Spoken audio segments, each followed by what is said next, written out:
So first things first, let's go through the list. You can see a big image of me because I've got the biggest ego. I'm taking up the biggest space.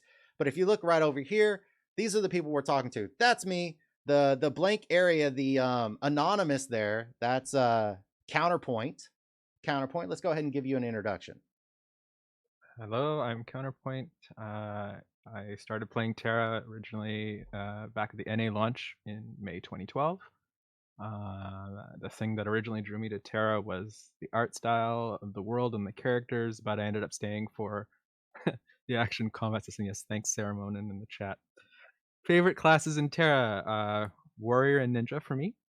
Uh, Player Council area focus areas, things that I worked on. My main things were uh, forum interaction, relaying player feedback, and helping diagnose technical problems. And I guess the thing I'm most proud of is being part of Player Council was being able to help with the long-awaited and long overdue revamps of things like fashion coupons and things like that I got to help Rox and the team have input on what got into those merchants, which was a many years project in the making to finally have it happen. So How many times did you send us your fashion coupon feedback? oh my god. The people that like I nagged about that. The three things I nagged about was Emporium, fashion coupons, and loot boxes needing a cap and failsafe and posted odds. Like these are like my three like big three things that I constantly said, you got to fix these things. So we got in the end, I was happy. We made progress in all three of those things, but man, it was a long fight. One of these nights outside of the interview, the next time you're in the channel and you want to talk about, ask me about fashion coupons and I'll go off on one of my hour-long rants because it was a nightmare. It was a nightmare, and not your feedback, just the system trying to figure it out. Man. Ooh. Ooh. Kamizuma. Hello. All right. I guess most people would know me as Kamizuma. That's the character that that's the character name I used when I first started playing Terra. I started in 2013, quite a bit ago, and it was I think a little bit after the game went free to play, and started playing my archer. I think that's like really the only class I've actually like played. Uh, did play priest a little bit, do some PvP with that. When I first started playing, the game was pretty amazing in my from my point of view. Like I was playing with a pretty bad laptop back then, but I could tell like, well, imagine if I had a decent lap or computer. Like the graphics, crazy, combat, amazing, and so I did a lot of PVE and PvP when I first started. But over the years, I've like slowly drifted towards non-combat aspects of the game because I found those like more interesting and challenging, like trading and crafting and stuff like that. So that's yeah, that's pretty much me. Lucky. So I'm pretty much in the same boat as Counterpoint. When the game first launched, there was, I believe, 5 betas that were closed, and there's one before that. But I started then, and I kind of loved the game. And just like Kami said, I had a shitty laptop at the time, and I thought the world was great at the time. And then someone showed me a screenshot of what it's actually supposed to look like, and then I actually built a PC to play Terra. So I got pretty invested in it immediately from that point of view. I love the combat. I loved spending 20 minutes on a BAM with one other friend trying to take it down, dealing with all that stuff like that. It was like this whole leveling aspect in general was like a lot of fun. It was something different. It's almost pretty much like my first real MMO that I played. I dabbled here and there with other things, but the one I actually committed to was Terra. I think most people that I know from my old days are still surprised that I'm still playing to this day. It's nice to keep in touch with them, and then anytime they ever want any kind of Terra news or Terra feedback, they're just like, "Oh, Lucky still plays. Let me go ask him. Is it worth coming back? Is it worth doing? How's this going on? What's happening?" Especially with the migration stuff recently, everyone's kind of coming to me, and so it's just I feel like very invested in Terra in that sense. And when I got asked to be or player council, what do you call interview or not interviews, applications were out. I definitely applied. I was streaming pretty hardcore at the time for that time too, so getting on that board was really cool for me. It felt like a big accomplishment, and being able to see the changes that we were working for to actually get implemented in the game later on was a really great feeling for sure. Pez? Hello. I think most people know me as Pez Or GM Pez. or GM Pez. Let's stop with GM Pez tonight. Let's make that a thing of the past. Maybe. Pez Hopefully. is not a GM. Let's see. I started TERA back at launch, like Counterpoint and Lucky.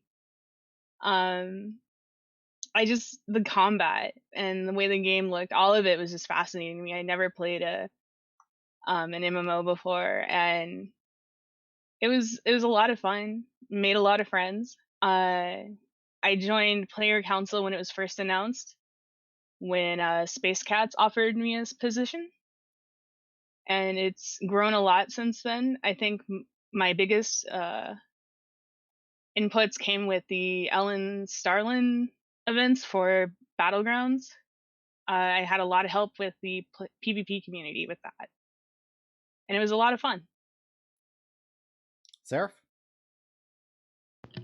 Hi, my name is Seraph, and I've been playing TERA since 2014. Well, I first started playing games as an FPS player, but I wanted to try an MMO, and the action combat was basically what I look for in an MMO, so like the non-tap target stuff. So that's why I started TERA. And since I'm a Korean player, I did a lot of the translations for KTERA patch notes. I started that in 2016, and I joined Player Council in 2019 and have been helping out with the basically a little bit of localization and stuff like that. Yeah. Waffle? Hello, everyone. I'm Waffle. Y'all may know me. I started playing TERA in approximately May of 2013. I started playing Lancer then, and back then it was a more simpler, and it was very, very fun when I first started, even though I was playing on a crappy laptop as everyone else had. And basically I really liked the experience, even though sometimes I felt like I couldn't do certain things because of the limited capacity of my laptop. But anyway, going on from that, so I played for about a year, until 2014 or so, and then for personal reasons I just stopped playing. And then 2 years later, I came back as a new person on a different server. I created a brawler, leveled that up, and then created a Zerker and also leveled that up, so people knew me that way. But then recently, I re-rolled back to Lancer, and now people know me as that. Anyway, what was I going to say? What I like about this TERA so much was that the combat has always been interactive and challenging and quite compelling in that aspect. And so, with that respect, like in 2019, I joined the Player Council around the same time Seraph did. And what I've been doing, I've just been serving as more or less a go-between, taking feedback from different players, different people in the community, and then forwarding that to the council, forwarding that to EME, as well as other glitches and stuff that have been, and other bugs that have been occurring. So it's a kind of bootleg QA work as well.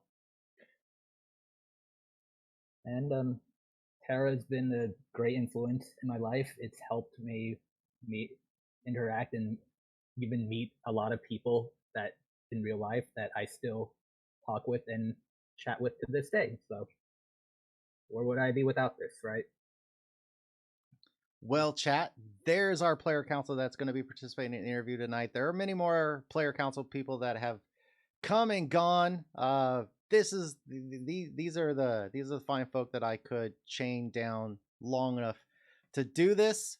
So we're going to give them as much time as we can to talk about anything that we can talk about. Like I said, we will get to questions towards the end, so please hold questions. We're going to go through the topics in a kind of a flow, but I'm cool if we stick with one and just go into one in depth. So hopefully we'll really get to some meaningful things. We'll go through some high points, low points, sad points, happy points. All of it's on the table. All of it's open for discussion. But first thing that we need to cover, and as I mentioned in the introduction, I can't define player council. It was there when I showed up. I've never been a part of the community team.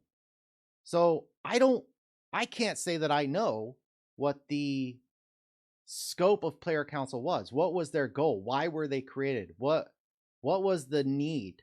I don't know what powers they have. I know they have some level of moderation powers, but even to that, I don't know. This isn't part of what I did day to day. And looking back on it as a product manager, I've asked myself, is player council a tool that I should have really focused on? Is that a good way to communicate to the community? And if it is, then I should understand player council and what their goals, limitations, scope was. And it upsets me that I don't. So I want to ask each of the player council members that we have here tonight to define player council. But what I'm looking for is their personal definition. Some of them, as they said, have been here for a while. Some of them are kind of new. They each have their own specific points of TERA that they like, their own role in player council. So we're not looking for a legitimate, we're going to write this in the history of NMAS definition for player council. I want their personalized definition of player council, how they see it. So we're just going to basically go through and see if anybody wants to give a definition. It's open. Guess I'll start. So, I mean, I think the primary purpose, and we'll get into it a little bit in the history question, is going to come up a little bit later, but obviously to be a liaison between the EME staff and the players to try to focus the player feedback, give the EME staff an easier group of people they can interact with directly to bounce ideas off of, get comments about things, and to make sure that the important issues surface, come up to the surface. And I think that was the primary reason it was created in the first place. I think that's for a large part what we were trying to do. Each of us had a different focus or area that we originally brought to the table when we were invited into the council. So we were not all expected to be experts on every single thing, or we're not all expected to be, uh, a perfect gamer, familiar with every single part of the game, whatever. Because as a council, as a group, we each brought our own, voice to the table. We each brought our own experience and our own focal area, and together we could navigate some of the player feedback, some of the issues, and kind of say, okay, well, here are the important things you need to know, EME. Here are the things that players are worried about. Here are the things that you need to watch out for. For example, an update's coming, other regions had this problem, watch out for this, things like that. Anything we could do to elevate, problems before they happened, or provide feedback when we're asked to provide feedback. I think that was both what we were intended to do, and also I think what we did do to the extent we were able to. So thanks, Counterpoint. Anybody else? I'll go next since I guess I'm down the list. Yeah, so my original thought was, again, just like Counterpoint said, would be like player council would be pretty much just like a consolidated point of feedback where each member would, get feedback from their relative areas of expertise and convey them to EME in a consolidated way. And for me personally, I remember when I was filling out the application for it, first thought to myself, why do I even want to, put more time into this game? And obviously the answer was because I cared about the game, as I'm sure everyone does. That's why we're still playing it.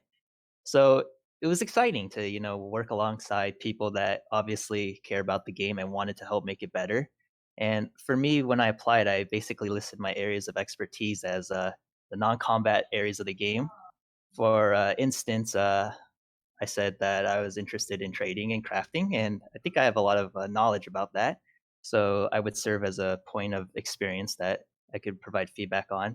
And also for my old guild, I was also like running events for that one. So I also had like some experience in that sense of, running events for people that, you don't know much about, but you should. Yeah. So basically, like, again, to reiterate, the player council, from my point of view, expected it to just, be a point of feedback.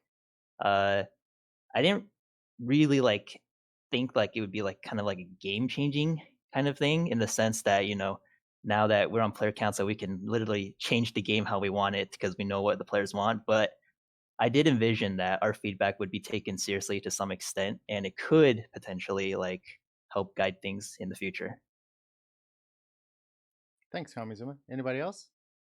Yeah, so I guess to elaborate a little bit more on that. So obviously, though, I think the big takeaway for me was just some sort of way to connect EME staff to the player concerns. I think over time, at least from the time when we started, I think there was obviously more staff, more resources available. So we got to do a lot of things like put together events, like whether it was PvP events or little dodgeball games or whatever we were doing. And it was really fun to be a part of that and getting the resources and tools or rewards from NMS at the time.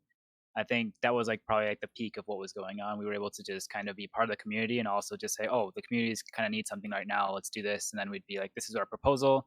It'd be looked over. We could do that. And then, of course, just if there's a new patch, new system, new like future patches that are coming out, we can be like, hey, this is going to be bad. Just keep that in the back of your mind when it comes to NA or whatever it is. We just tested it out on EU or we've heard feedback from Korea or whatever that might be the case. So it was kind of fun to be like, okay, let's prep up to make sure that everything that goes can go better in NA. Obviously, as time went on, it was big player council. I feel like kind of just became more of a punching bag where I think it was needed because a lot of the players had a bunch of frustrations and concerns, whether they're and also good stuff back too, but they didn't really get the attention that they wanted. So of course they kind of pinged us. So I think that was also it might not have been greatest for us, but I think it was almost like a necessary thing for players to have some outlet because they can type in NMS all day, but of course it's not going to be seen half the time, or when it's seen, they're gone or they're not there anymore or whatever that might be the case. So I think as bad as it sounds, I'm glad we were there because people did feel like they were getting heard, even if they might have said that player council wasn't doing anything or player council wasn't doing this and that. I did feel like eventually I don't think anyone could really say with a full conscience that player council didn't do anything because we definitely did across the board. And of course, like people were saying, there's areas from all over the board too, including like even like CH role playing and brokering and end game content, PvP content, casual player content. We did have people from all of those places. So I think that's actually kind of impressive that we're able to even put that together in general. So that's my thoughts on it. Thanks, Lucky. Anyone else want to add? I can add a little bit to the history of player council. Go for it. It came about right after the original community team left, Tonka, Minea, and Harmonia, and we had just gotten Denicia as a community person, and there was a big disconnect between communication for some reason. The players just felt like NMAS wasn't getting what the problems were. And one of the things that she proposed before she left was having a player council to fix some of these communication issues. And Space Cats was the one who picked up that project to get it kind of started for us. Originally, it was just forums, and then it went to Slack, and then it grew to Discord. So it's been pretty interesting watching the growth and seeing how it got started. Thanks, Fez. Seraph, Waffle? I think they summed it up pretty well. Yeah, I mean, y'all pretty much co-opted my definition, and it's, as I said, I said it as someone quoted me word for word. Player council is a liaison between the EMA staff and the player community of players, and that's where I felt like that's why I applied, because I am friends with people from all different aspects of this game, like from the casuals to the end games to even some role players. So yeah. Awesome, thanks. So let's move into how it formed.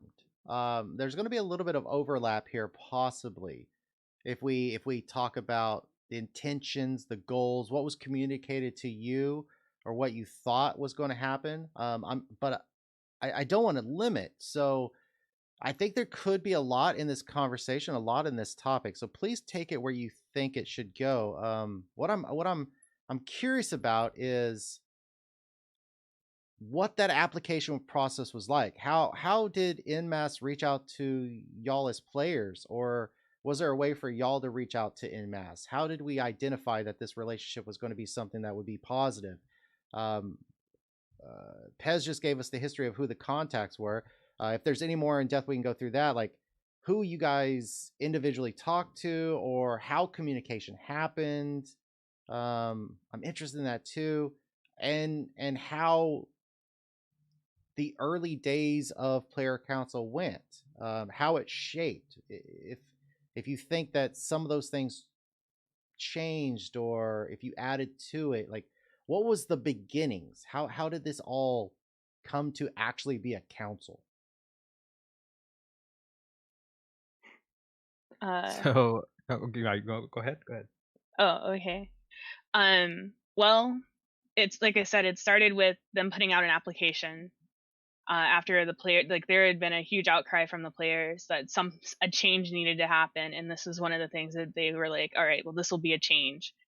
And I was picked, I think, because I had been talking to Space Cats quite a bit about PvP events and how to do things on a PvP server as opposed to a PvE one, because there was a lot of social problems going back and forth with different events. And so that's how I got added to the list. A lot of people, I you think, had already been in discussions with people in Mass in the community team. Like there was already a feedback loop. A little bit, yeah. Not just with Space Cats. I hadn't really talked to anybody else at that point, and it was Space Cats who kind of got me into the door. I had worked with other NMAS people just like because they were in the same guild as I was, but to get me into the community team, it was really working with Space Cats that got me into the player council. But yeah, it started with the forums. It was pretty interesting because I definitely remember Mongos being around that time, and the feedback for Mongos was just crazy. Like that thread just blew up in the player council chat about whether it was appropriate, whether there needed to be a rollback, whether this was a good thing or a bad thing, and just the chaos. It was interesting to see like a lot of strong personalities, especially back then, giving feedback with each other. So what were your roles and responsibilities on the forums then? We didn't really have any. At that point we weren't really moderators. We had some abilities to edit posts to help people like with formatting, I think. But we were just there to give them feedback on the forums, and that was it.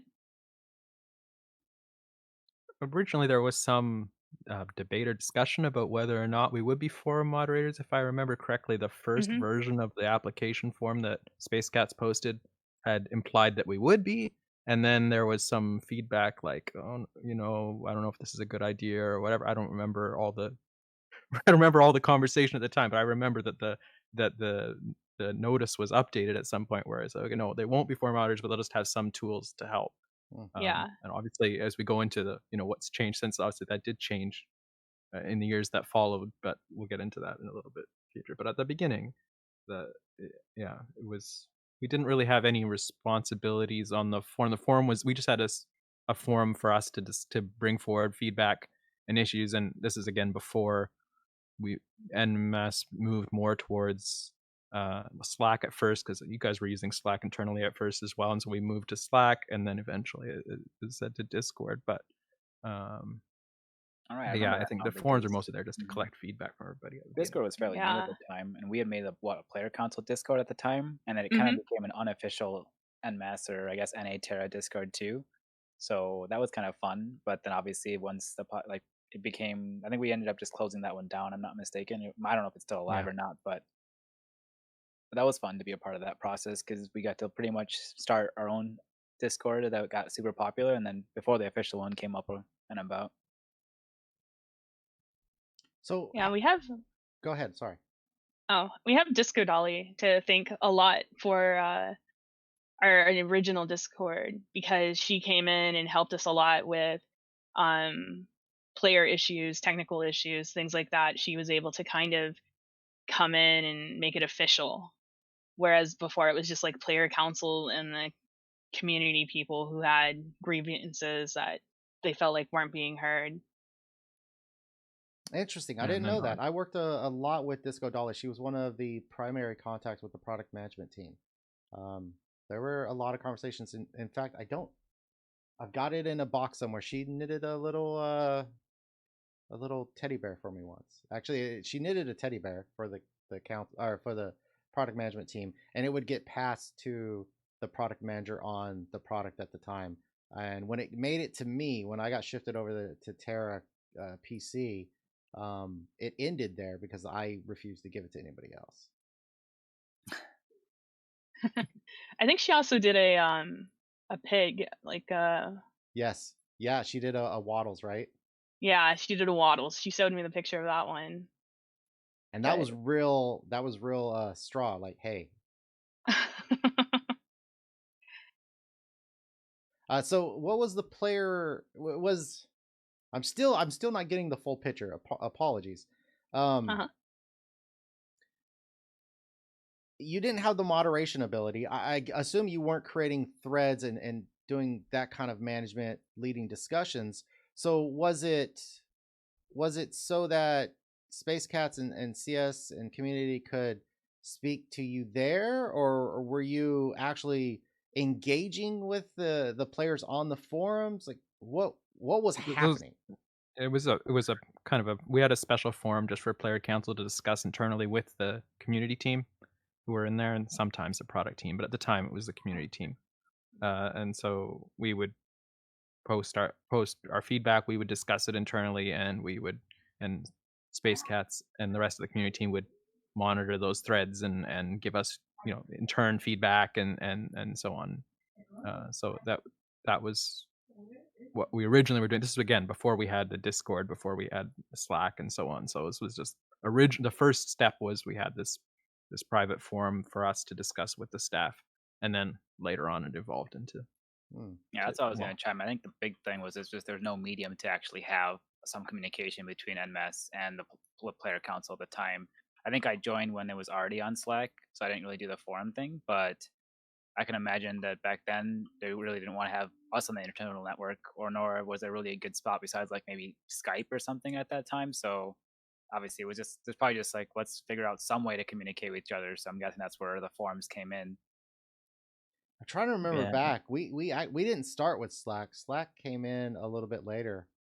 I can't even remember what our early communication tools were prior to Slack. I remember some of the product you mentioned. They used to use Skype a lot for some things in their very early days, but I don't know if that would extend to the whole EME staff or not. But I remember they we would mentioned that there was. We use Skype a lot when we were talking to our developers or external vendors.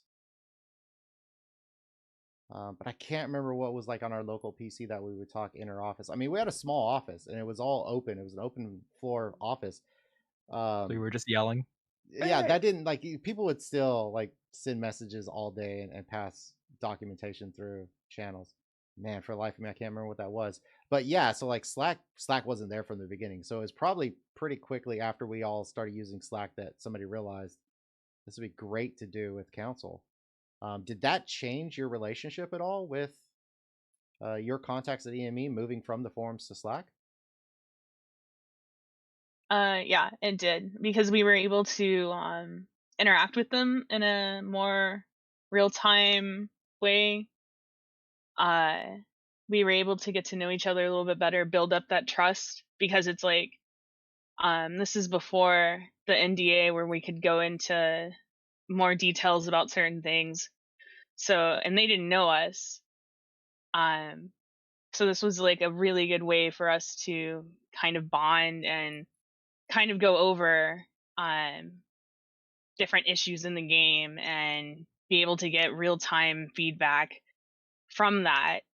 So I think it was definitely a positive change to be able to go to Slack and then to Discord.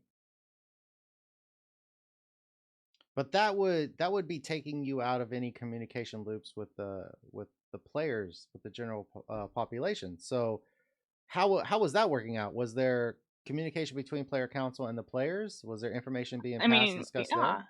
Well, I I mean, think yeah, we part of all that we all Yeah. were was interacting with the players in various ways. Like some of us, like for example, I spent a lot of time on the forums myself, as people might know, and other people were running guilds, other people were running events, other were participating with players in other ways. So yeah, we all were constantly engaged with the players aside from being engaged. So we were kind of like the two. We were engaging with the players, and then we were also engaging separately with the staff to elevate the player issues and to provide feedback.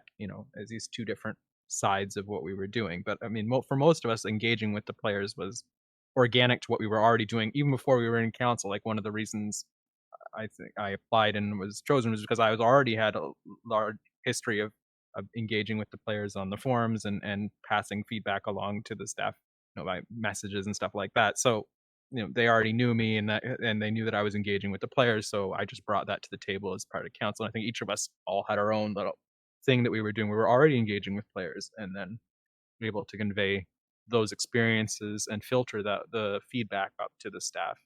So kind of two separate parts.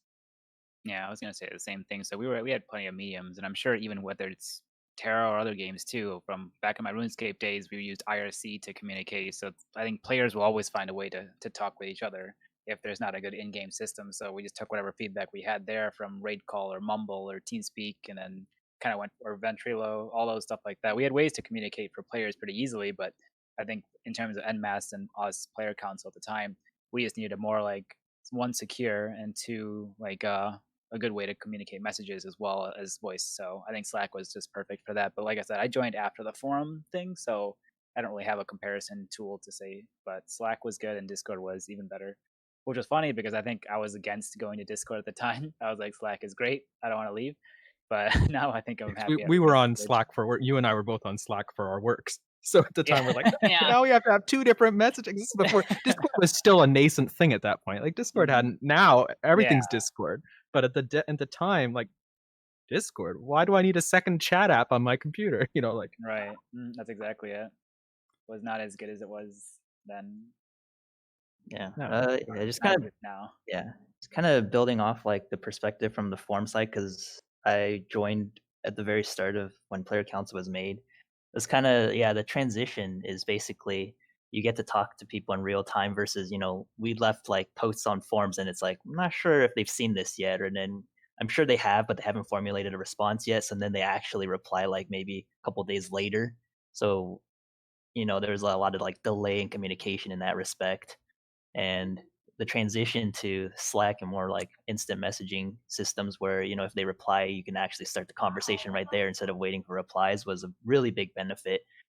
And especially like I don't think like having these like secluded ways for us to communicate with EME particularly excluded us from talking to players because again I'm pretty sure the intent of the council was to select members that were knowledgeable in all their various aspects of whatever they applied for, because again that was a question on the application. And so I would assume that the people that were picked for a very specific reason. Like there was nobody that was picked without reason. Everyone had a reason to be there. So those people already had their own ways of getting feedback. Me personally, because I was in an endgame guild at the time and I knew a lot of players that were endgame, and I also like paid a lot of attention to the non-combat aspects of the game. Like I had a lot of feedback basically on certain things. And this feedback could also be things that like the beauty of it is because we have people from all these different like backgrounds, we get feedback that you would normally never consider, like I'm sure someone that's like at endgame PvE or something doesn't view an event the same way as a player that just plays casually, or an endgame PvP player might be like, wow, this event is useless for me, but a PvE player might be like, wow, this is the best event ever. You get all these different point of views that you would normally not see unless you have a group of people that are from different backgrounds. How do you Another feel? thing I guess I'd I was say about. guilty of Oh, that sorry. too. I No, was go gonna say ahead. I'm pretty guilty of always saying, "Oh, this event's probably not good for us," but then I was speaking more on one side of the community, whether it was like the PvP or endgame. But that's true. Like a lot of the times, I was not really thinking about the casual population, so it was good to get like checked, like, "Hey, you better watch out." They didn't say it that way, but for the most part, it was always nice to be like, "Oh yeah, you better think about this side too." And I'm like, "You're right. That makes sense. Like the casual player is not going to be able to do or X amount of BGs or X amount of dungeon runs, whatever might be the case. So it was nice that we all had kind of our own checks and balances throughout the whole time. How was that communicated to y'all? The intention, that makes me wonder, Lucky. You were trying to add value by being a player council member, and you were approaching problem solving from your perspective. Um, I can see this argument several different ways, and I've kind of talked about it throughout different things. I probably talked to y'all individually at some point. I think there's an extreme amount of value in finding someone that's unique, finding someone that only does this thing. Like the tagline for TERA is true action combat, right? But we have Kamizuma who's into the non-combat side of the game.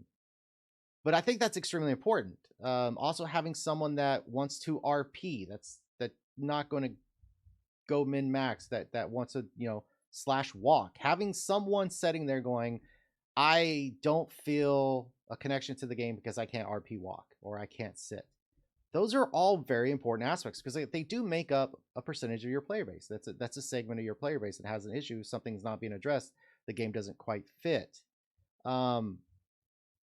But it seems like that wasn't communicated. It seems like you were kind of defining your own rules or trying to define how you were going to be helpful, what feedback would be helpful. Is that how it was, or?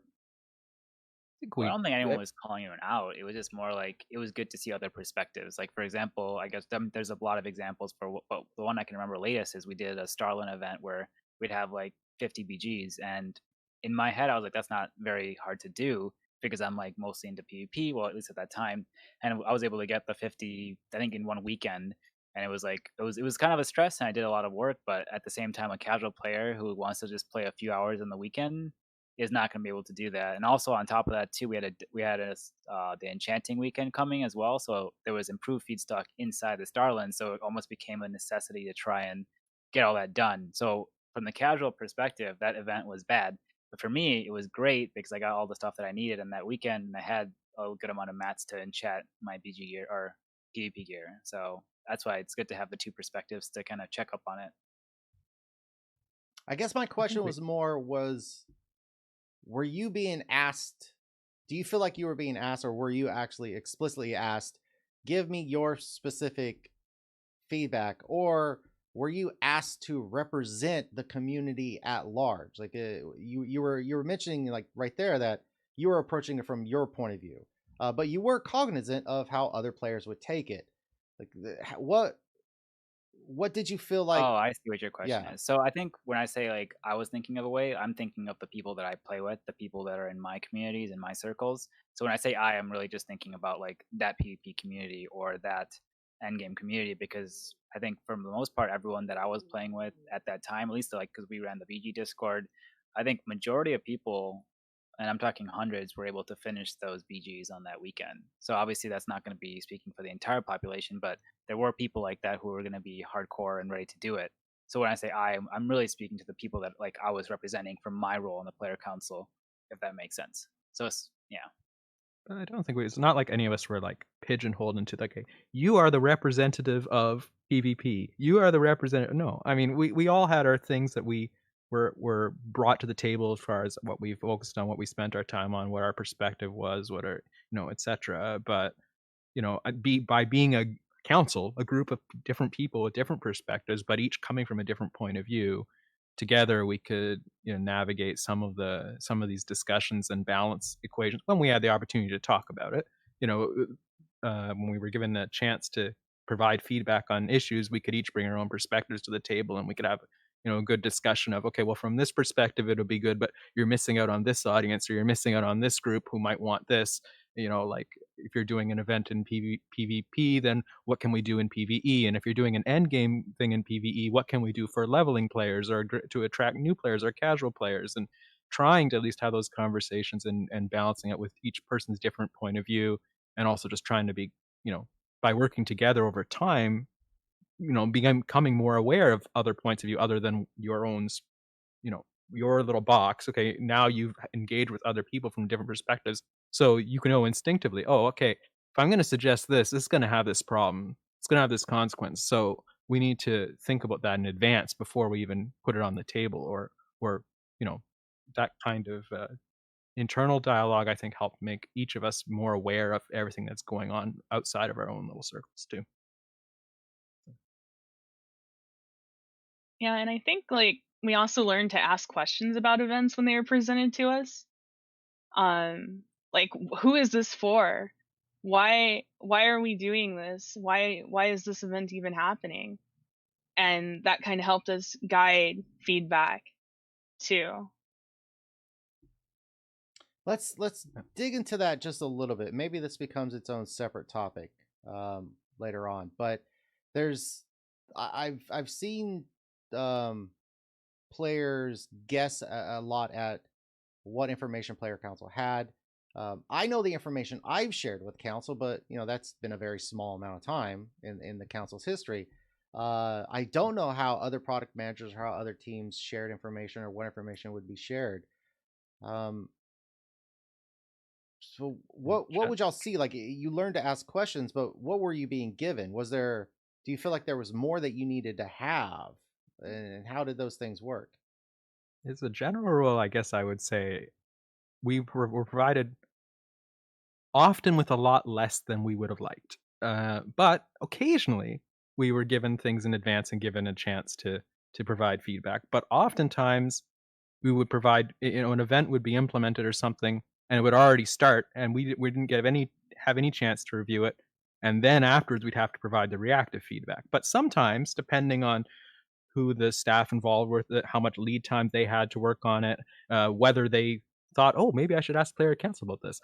Then they would post the information for us and be like, "Hey, we're going to do this thing." And I think that we would all agree in the times when we were given the chance to provide that input.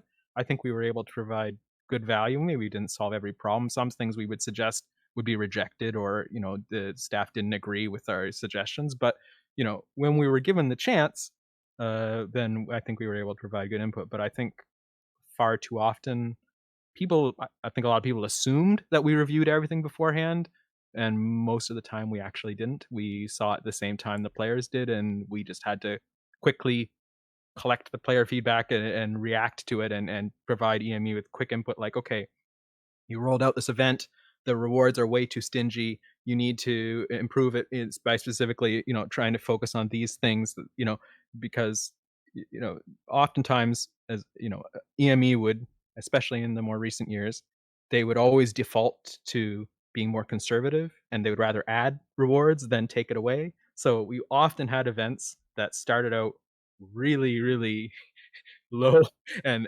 grindy, and out of fear of people 24/7 grinding and just accumulating a mass amount of rewards. So that was, in times when we could deal with that beforehand, when we were given that chance, we were able to say, okay, now hold on, is there a way to structure this differently so that we can have daily caps on the rewards or something, so you're not so worried about this thing, or things like that. But oftentimes we weren't given that opportunity, so we just had to react and filter quickly. What can we do to address you know the negative feedback and help improve the event to come to some sort of a compromise point, to the extent it can be changed. Sometimes it can't be. Yeah, building off of that, like I think a lot of people definitely think we have way more information than we're actually given. A lot of conspiracy theories out there, like, oh, these guys knew these things ahead of time, so they're taking advantage of it and stuff like that. Like, that's not really true.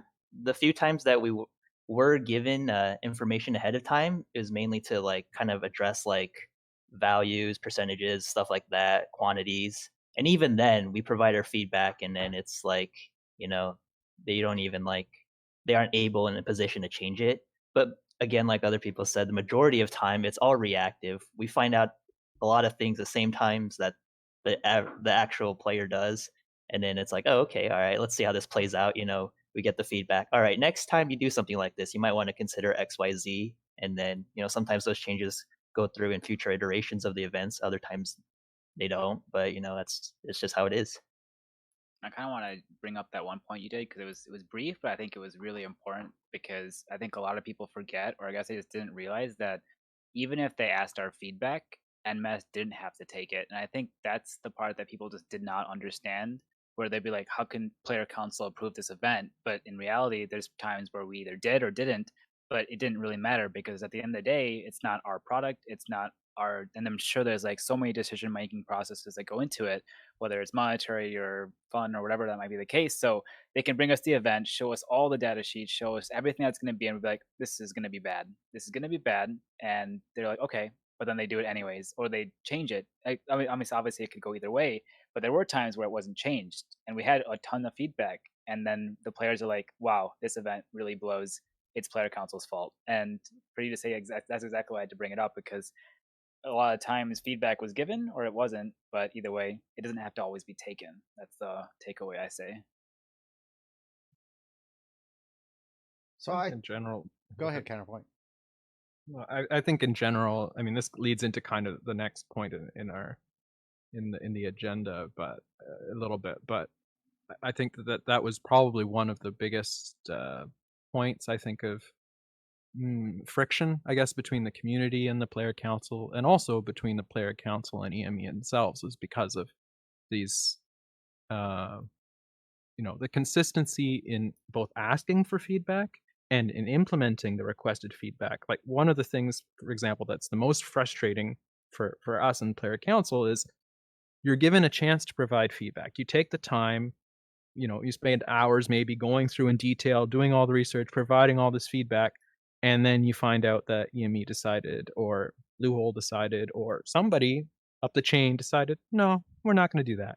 And so that is really, really draining and then it just becomes like, okay, so why did I even bother with this? And I think that experience, I think, happened to all of us to some degree over the course of it, once or twice at least, maybe more. And so you get to, but as a result of that, I think your approach starts becoming, okay, I need to prioritize where I'm going to spend my time and when is it really important to push and when is it not worth it to push, because it's not gonna help, it's not gonna matter. But finding that right balance of, okay, now is this critical, I need to get this feedback through so that EME will know if they don't deal with this, you know hell's gonna break loose, or okay, this is important, EME needs to know about it, but I need to temper my expectations because I know that for whatever reason it's not very likely this is going to get dealt with, or so I think that as Lucky was saying, and as others have said as well, that the expectation that we were going to be able to just sit there, provide the feedback, and that EME was going to be like, yes, thank you for your feedback, we're going to implement it right now because we all agree on the way to improve the game, and we're committed to putting resources into improving the game based on your feedback. I think that's a huge area of kind of misunderstanding and mixed expectations, or maybe a lot of friction, I would say. Yeah, definitely some of the disagreements or arguments that the player community has had against player council has typically been related to things like this, where they think that we should have stopped something, or we should have done something about whatever X issue is. And then often we tried, or we provide feedback, and because we're under NDA, we often couldn't get into the specifics of, well, we told them this and they said no, or we told them this and this is the reason. But we always tried to give the feedback. But I think that was definitely a point of frustration for a lot of us. But also, it's not to say it was always frustrating, because we got some opportunities to provide feedback and actually see those things happen too. So it's not like nothing ever happened, but I think it was obviously less than players would have hoped, probably. But I don't think that that it was useless or anything either. So it was this kind of this balancing point here of what can we do, and in the times when we're able to help, we help. In the times when we try to help and our help wasn't taken, we just kind of have to be like, okay, well, we'll consider that next time and see where to apply our focus in the future. So it's no different. Like, it's no different than, if you work in a company and you're not, top management or whatever, but you're, an employee. how, you don't always get to make the decisions. Sometimes you can provide input. Sometimes that input will be listened, but you have to learn how to filter that input and make it so that the manager, whoever's receiving your feedback, is really buying into what you're saying and believes it, so that they can push that feedback up the chain. And as Sean Dynamite said in the chat earlier, when there's so many different people in the chain, it's hard to. That message has to be really clear, really loud, really articulated, and say, okay, this is specifically it, and everyone has to agree, and so that it goes all the way up the chain, and everyone says, oh, yes, that's the thing we need to do, and that is so hard. I think, and a lot of players were disappointed. I think that their feedback, wasn't implemented by the developers or by EME, even things related to events and stuff. And it's just, yeah, that breaking through those barriers and getting that agreement is just a challenge for sure. Anyways. So that brings up a question, and this is a little bit of an overlap. I'm going to ask you to kind of go back over some of the things you just said through some of the earlier questions. But in that initial start, when you first came on to Player Council for each of you, what was either communicated to you, or what was your assumed expectation? Was EME just collecting feedback? Were you offering data points, or was EME asking you to help shape the game? What was your expectation?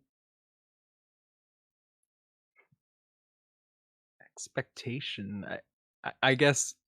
I mean, obviously, you're coming into a role like this, and you're hoping to do good. I mean, all of us, as was said, everyone has said, we all were there because we loved the game, and we wanted to make sure that player feedback was heard. And I think all of us took that responsibility or opportunity, I guess, seriously. I mean, responsibility may be a little heavy because we're volunteers, and so we have our real jobs, we have our real lives, and so on. But I that think that's opportunity. kind of my question. And again, I'm curious. This is all curiosity.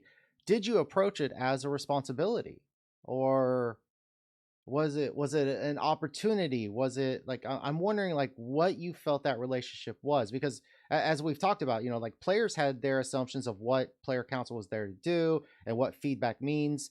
As Player Council, you had more direct contact with In Mass Entertainment staff, so I'm curious, like, did that direct contact with staff members give you a better understanding of how feedback worked, or how feedback was being used, or how that communication worked, or do you feel like you were not really part of that flow, that you were just providing feedback and you were just still kind of offering feedback as a player? Like, how did you feel about that? Tough question. I guess in terms of, was it a responsibility or an opportunity, I guess I would say both. I mean, I tried, myself personally, I tried to listen carefully to all the feedback the players were giving.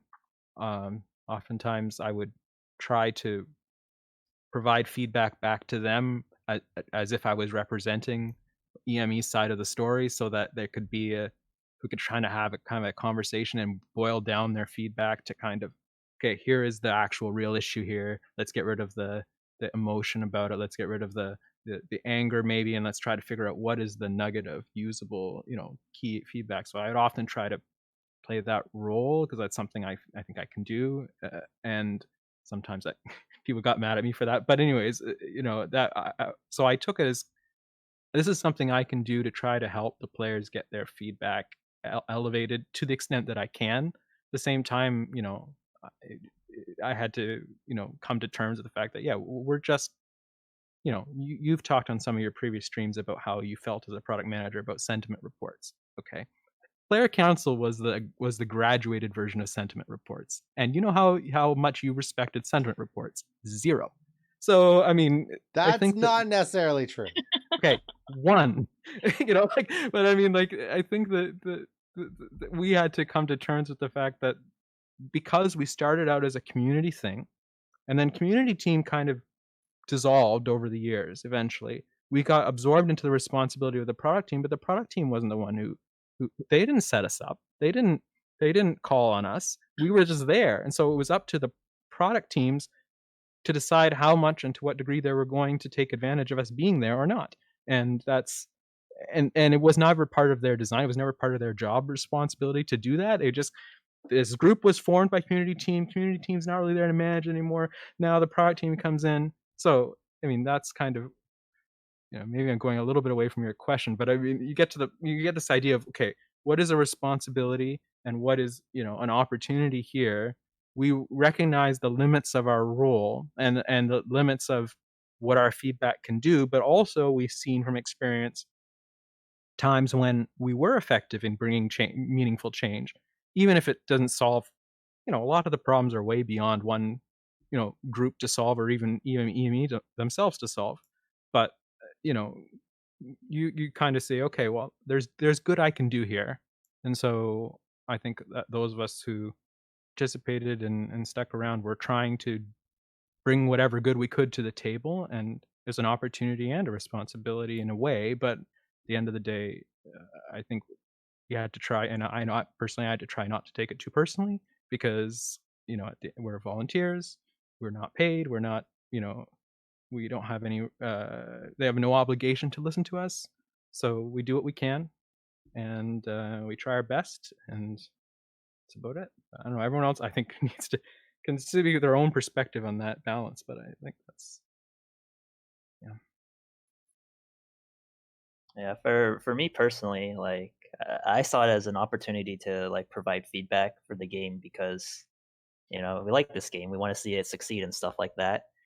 And then I remember like yeah, after first joined, it was around the time of Mongo's, and yeah, from my point of view, it was just not a sustainable like event model. So yeah, you have like all the players, they're like, "Oh my god, this event is amazing. Look how much stuff I got," right? And then you also find out they've been staying up for 36, 40 hours straight playing that. And then you think, later on, it's like, okay, they've just spent 40 hours like grinding this event. Are they actually going to play the game for the next like couple of weeks? No, they're burned out. So from my point of view, this event was like extremely unsustainable because it just sets the expectation too high for future events and stuff like that.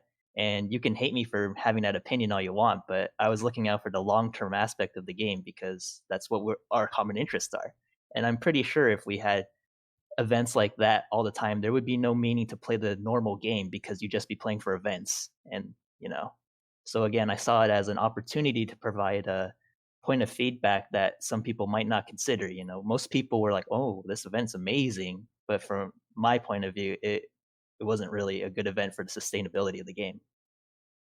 Interestingly enough, and we'll probably come back to this in one of the future points, this is one of the areas where EME had a tendency sometimes to pendulum swing sometimes. So they went from doing these events that were so overly generous that there was no point in playing the game at all except during the events, to going completely the opposite direction, where I think you were there at the time in the stream, like, we give you players too darn much. We're, you need to, so we're gonna stop all rewards, and we're gonna stop. It kind of had this pendulum of like, we went way too far with rewarding events. Now we're gonna have basically no rewarding events, no rewards other than what the base game provides. And so then trying to now recover that balance. Okay, a little too far now. Let's push it back a little bit more towards having fun events again, because but you have, as Kami's said, and he's absolutely right, players were trained to judge an event's quality by the volume of rewards that they got out of it.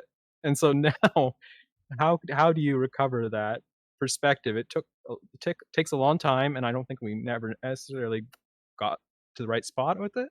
But it's interesting, like how things play out, the feedback from players, the perspective of players, and also the perspective of thinking about the long-term sustainability. And we actually, we had those discussions at the time as a player council and with the staff, trying to come up with that, what's the right balance here, how can you package it. And it was an interesting problem and difficult, because players are, players want the most rewards they can get.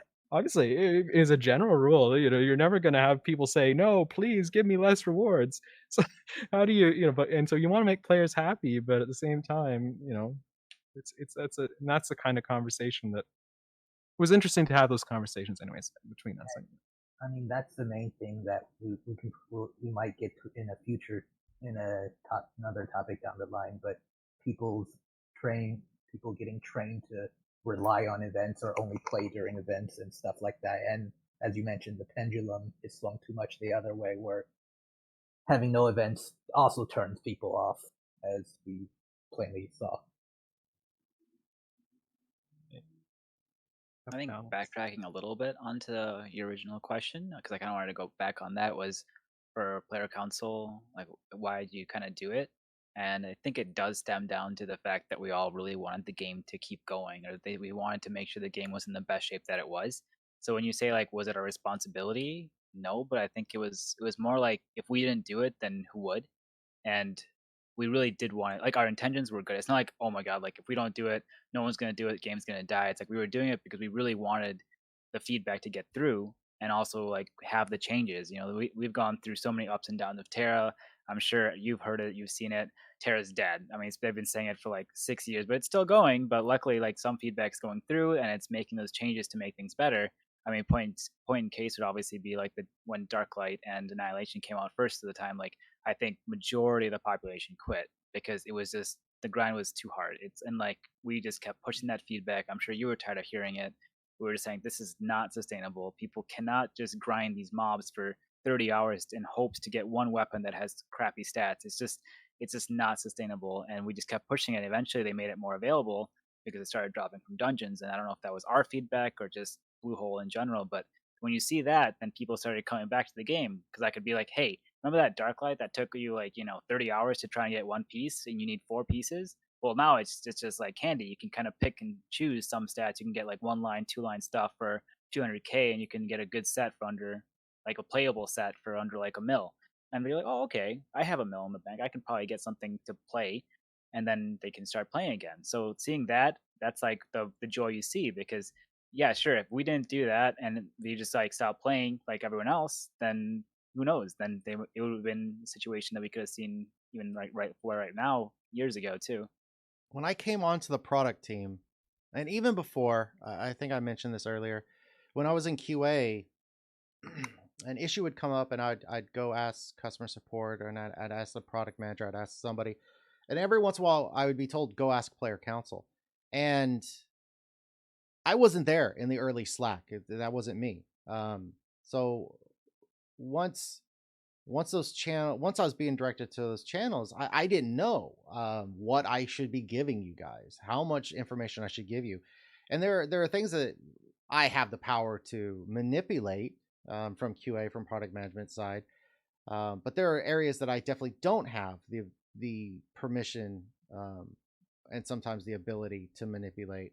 So it was always a question I had of what information I should be providing to you, and when should I be providing that information to you. There's gonna be a moment later on in the conversation where if the need is there, I'd like to take a more of an active role in this conversation to answer some of the player council's questions. Um, right now, I'm just being really selfish, and I want them to answer my questions. But I never had a real clear distinction. I would go to a community team and I'd go to the customer support team and I'd say, what do I ask them? I'd go to the product management team and I'd ask them, what do I share with them? Um, and it was never clear. I never really saw it. There was always these vague answers of whatever you need to, or be mindful, make sure nothing important gets linked. And it's like, you're not really, I'm a very concrete person. I want somebody to give me the rule so that I can budge up against it and go a little bit past it. But I want that line. I want to know exactly how much trouble I'm going to get in before I do something. And I never really felt like I had that, which is why I'm asking the question. I think Did that you? stems down. Yeah, I was Yeah. gonna say I think the problem with that was our community team, or I guess NMAS's community team has been swapped so many times. Like how Pez was saying, it started with Denicia, and then it got past the Space Cats, and I think it did start to flourish a little bit. But with the cycling of CMs and then eventual shutdown of the CM altogether, it's just kind of like no one really knew what it was by the time it got to you or in your hands. And I think even prior to that, even other community managers were like, "Oh yeah, here's this group of players, but you can ask them random stuff." Exactly you said, but it was never properly explained on the timeline that this is what they do, this is what they've done, and that's kind of, I guess, the downside on both sides, where we could have probably, when there was a transition, I think all of us used to introduce like, oh, hey, I'm this, that, but it's kind of meaningless if you don't understand the responsibility of the role. So I think that kind of stems down to both sides, where I guess I didn't even think about that. I just kind of expected that it was known what we did, but I guess it wasn't. So that's probably a big part of the problem, was that when it started, the idea was there, but then obviously things have changed down the line, especially transitioning hands to hands to hands, because we've had quite a lot of community managers, to be honest. Yeah. My question of did you feel it was a responsibility or an opportunity, and what was your expectation? Should we be giving you a lot of information? The Where that comes from is I remember these moments working with you where I brought you the strong boxes or I brought you the crab event, and we would make Google Docs because it was collaborative. I would give y'all the link, hoping that you would never share it on the internet because it was just whoever had the link could edit. Um, and we would work from that. And then I would take those things and I would share it to Bluehole and get their criticism. But those are things that I was creating that were coming from me because I had a responsibility to run events for a couple of years. So it made sense. Like, I don't know. I'm not the expert in the economy and in these things and what players need. So let's go to player council. So I would share that with you. And I don't know how long we would work on some things, but probably some things we worked on for quite a bit before they ever happened. And probably I brought you things like, hey, I need this by end of day. That probably happened a few times. But if it was something like Bluehole was giving me, hey, here's this event dungeon, that wasn't necessarily something that I felt like I needed to bring to council to vet, because it wasn't something that would be necessarily Bluehole coming to us saying, what do you think about this event? It was Bluehole saying like, these class balance changes are going to happen. This armor is being introduced into the game. These quests are new, and here's a new event dungeon. It was part of the content package. It was part of what they were delivering. And some of those we would take the opportunity to add things. Like I added the Guardian masks onto Demon's Will or something like that early because we needed some more things. Or we added to the Dreadspire loot tables because the loot tables were just basic. So there were little opportunities of tweaks there. But it's something where I would hear your feedback. I would hear player council's feedback from time to time. Like, you need to bring these events to us earlier. And I didn't really understand, like, why? Why? Like, what was the expectation there? And my early viewpoint on that wasn't that I would bring you, like, if I brought you class balance, like Lucky plays the Sork, so I'll share with him the class balance changes for the Sork. Like, no, that's stuff that went live in Korea 6 months ago. We're not going to get our individual NA changes for that. So that's kind of how my mind was working. That's where I was thinking. It never really crossed my mind just to say, here's what's coming. What do we need to do? What's the feedback we're going to get? I'm the publisher. I'm stocking this thing on the shelf. But I also, I never remember having that conversation with y'all. I never remember, like, having like a voice call where I was like, here's how stuff works. Here's how we get information. Here's why I'm bringing you some events and not others. So I'm curious, like, if your expectation was like, why aren't they sharing all these events with us? Or to like what Counterpoint was saying, this was a lot of times it was reactive feedback and not proactive feedback. I don't know if EME ever addressed that. I don't know if everybody on the teams really even thought, like, should we be bringing all this to player council for proactive feedback? Because a lot of that would be stuff that we knew looking at that no feedback would matter. Like, this was a system. I think that itself is an important point, and I guess it probably gets into one of the bigger issues that maybe a clarification that happened over the years of terms of EME's role. Like, if you look at historically early days of TERA, back when people like Tree Shark and stuff were in the producer roles, they were more willing to take a more active stance in modifying the game.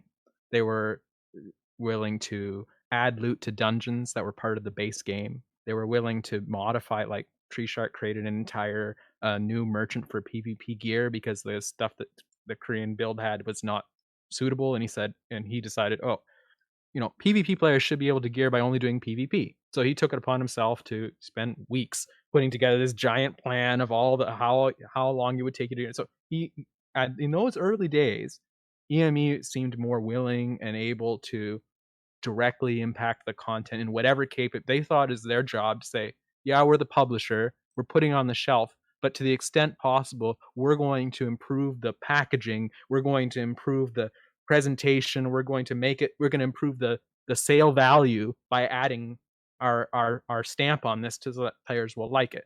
Whereas over the years, for a number of reasons, certainly decreasing availability of resources is a big one.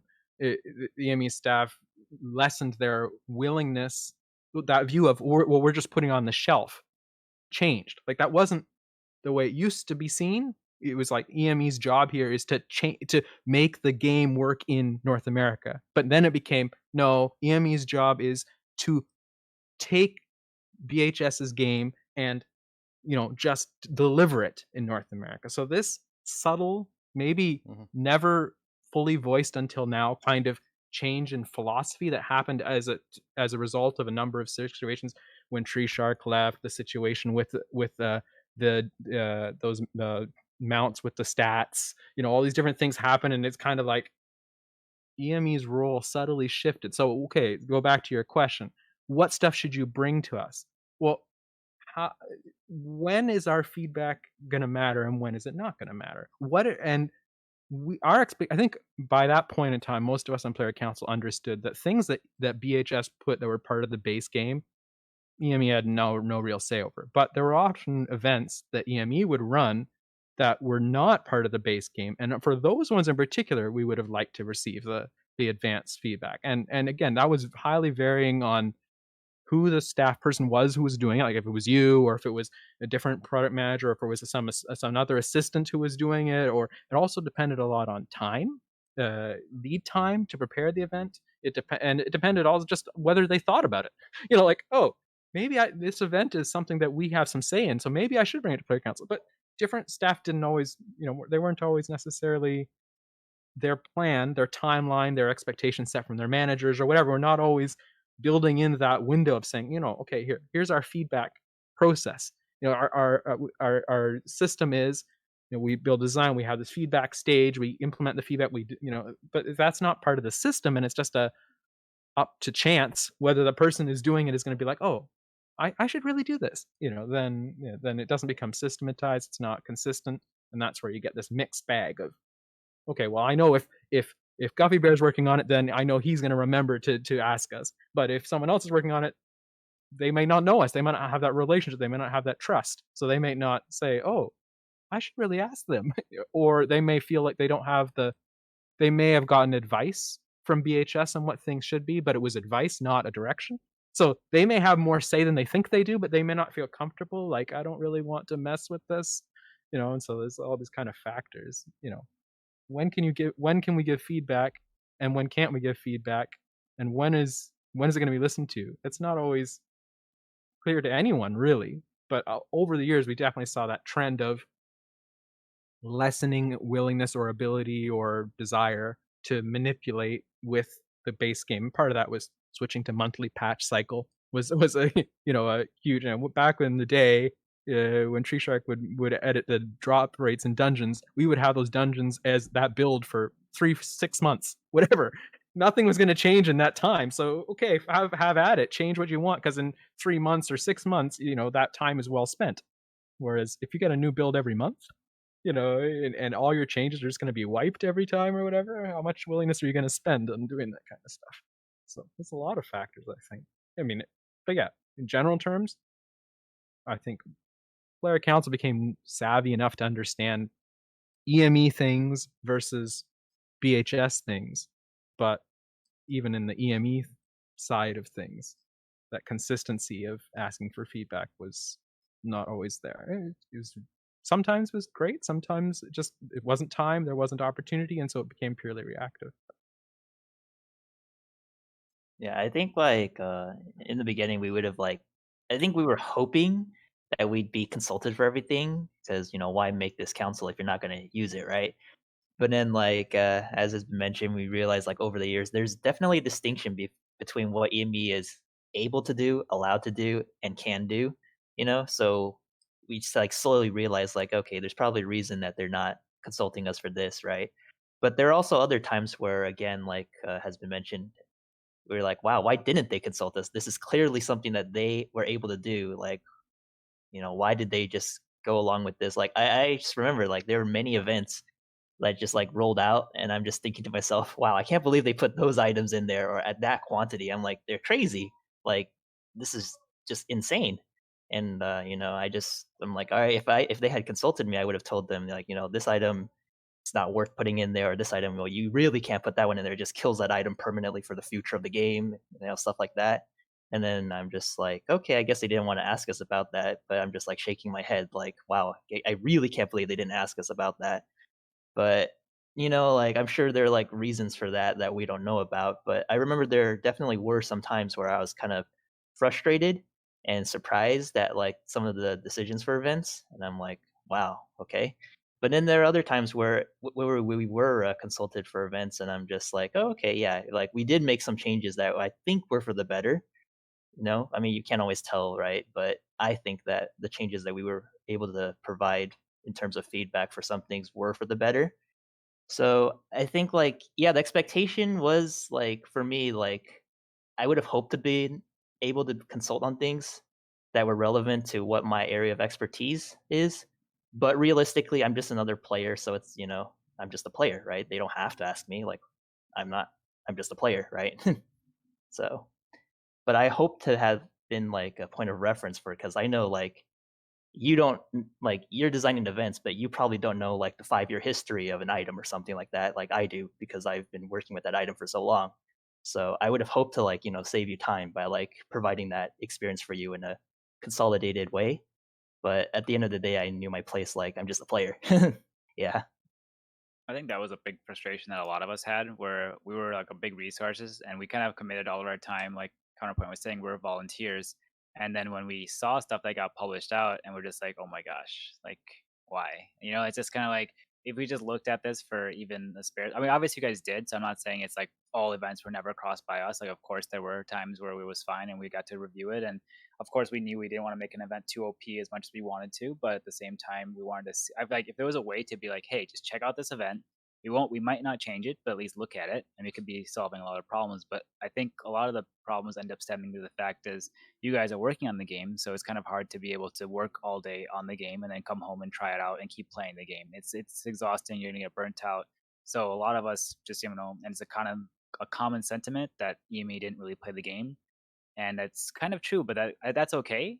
But that's what player council was there to be. Would be like, we are your kind of players. Like, hey, we want to do this, but can we change this? Whatever else. Because I think a lot of it kind of was. It's like you just kind of get like, did this really just happen? Like for example, back in like maybe like 5 years ago. So keep in mind the prices were different. We were doing like our little. Like we had a ability to do some PvP events, whether it was like a 10v10 tournament or something like that. And I think we had asked for like gems, like, oh, can we give out some gems to the players? And they're like, no, no, no, we can't do gems, which I'm sure is because it's monetary value. But then they gave us dragons to give away, which are at the time it was only 400k versus like the 100k we're asking. But obviously, if you have no understanding of this item, like, oh, we can give this dragon instead, but then that's like way better reward. But then it's like you were bickering about 10 emeralds that I was asking for, or 10 diamonds, but you're giving me a dragon worth 4 times the amount. It's just kind of like, okay, I mean, I'm not going to argue with you, but like that's the kind of stuff that we're just like, if we just got consultation, we could be able to do a lot more. Were there ever any conversations where a product manager, community member, or someone tried to explain to you like why you were being given some information and not others, or what feedback we're looking for? Was there any direction? That was the I question ever mean, asked? I'm sure player council asked like, why don't you guys do this? What was the feedback from NMAS? yeah, I mean, yeah. Oftentimes the feedback was we didn't have time. We were rushed. We, were, overworked.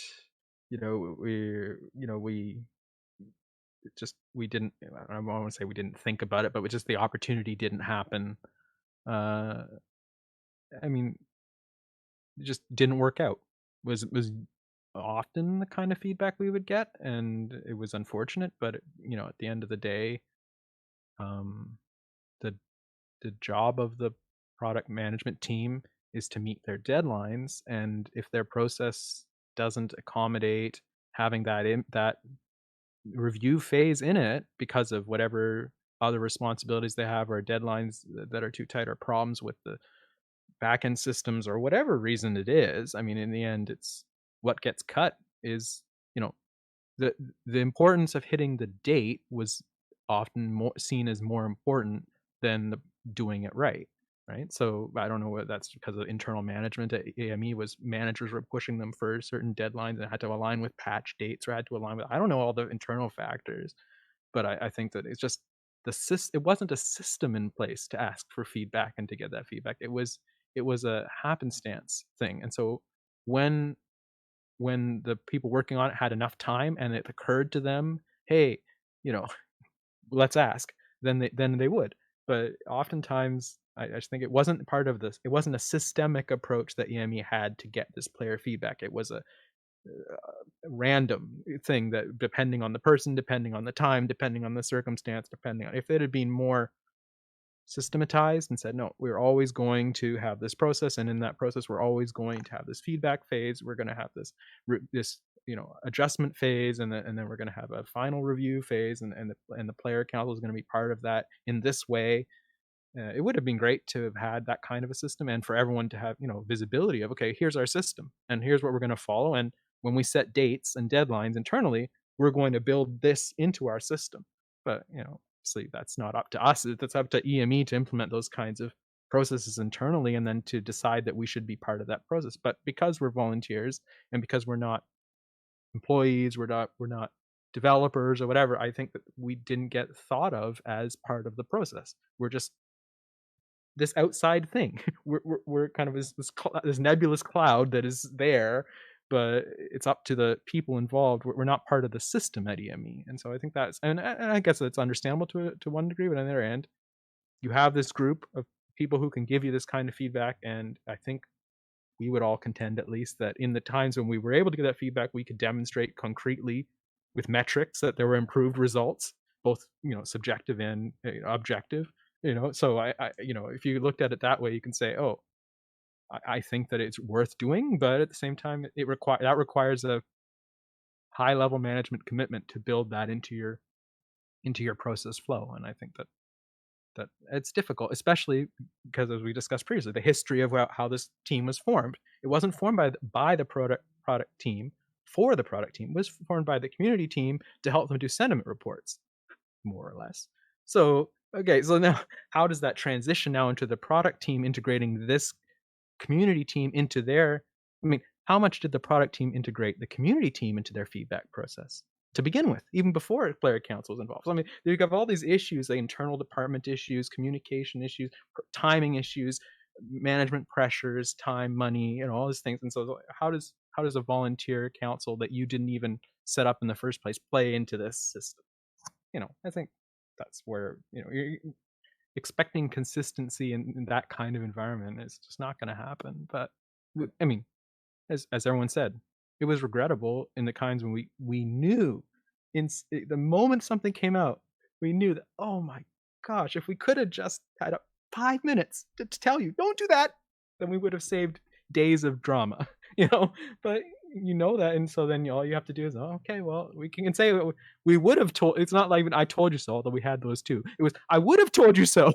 But you don't always get those opportunities. So. But did they have the bandwidth to allocate, like people allocate resources to put in a process like that? Even that's yeah. It has to be a systemic commitment of resources at EME, and to a certain degree, buy-in from the developers as well. That's what I mean. Did they have the resources to begin with? Is like, did they even have those specific resources to begin with, or was it just a futile effort from the beginning? I may be I may be stating too much here, or like grasping at straws, but I think people who set it up probably had good intentions. I think that when Denisha came up with the idea, and when it was inherited by Space Cats, I think they were hoping for the best. And they may not have known concretely how much good or whatever we could do at the time. And at the time, the resourcing inside of EME was totally different. There was a community team. There were dedicated people we talked earlier about using the forum for collecting feedback and stuff like that. Keep in mind, in the early days of Terra, Minea was, one of her primary jobs was being the forum moderator. So there was like full-time presence on the forum back in the early days. So you see this transition of, did you say less resources, less, shifting of resources. In the early days, EME was 100% Terra PC, and then they started adding more products. So now they were focusing on the ecosystem, and they were focusing on, okay, well, now we're not just working on Terra PC, we're also working on Terra Console. So rather than spending time focusing on changes that would just benefit Terra PC, now we also have to consider, can we make this change once and it benefits both console and PC at the same time to save our time and effort? So those kind of things never came up in the early days because it was just, what's good for Terra PC? Well, now it's, what's good for NMAS, this giant blob. And it's harder, as you say, resources, yeah, focus, all sorts of factors come into it here. I think that's a thing to consider too. Is when it was started, there was resources on NMAS's side and on Player Console side that were kind of way more able to make kind of changes and a lot more or less resistant from Bluehole or just in general the overall situation. Because I think Counterpoint's right, where I think you guys might have just been in a bad spot too, where you got the event. It's like, okay, we're going to run this on Monday. You guys knew there was an event coming, but you had no idea what it was yourselves. But then, of course, Bluehole is like, hey, we want to start this event November 10th for you guys. Here's the data sheets. Just translate it, get it ready. And then by the time you guys are scrambling to get it done, Player Council is more of like an afterthought. And then it becomes a situation where it's published and then we're like, oh my God, this is bad. And let's do this like in like right now, live, make the changes.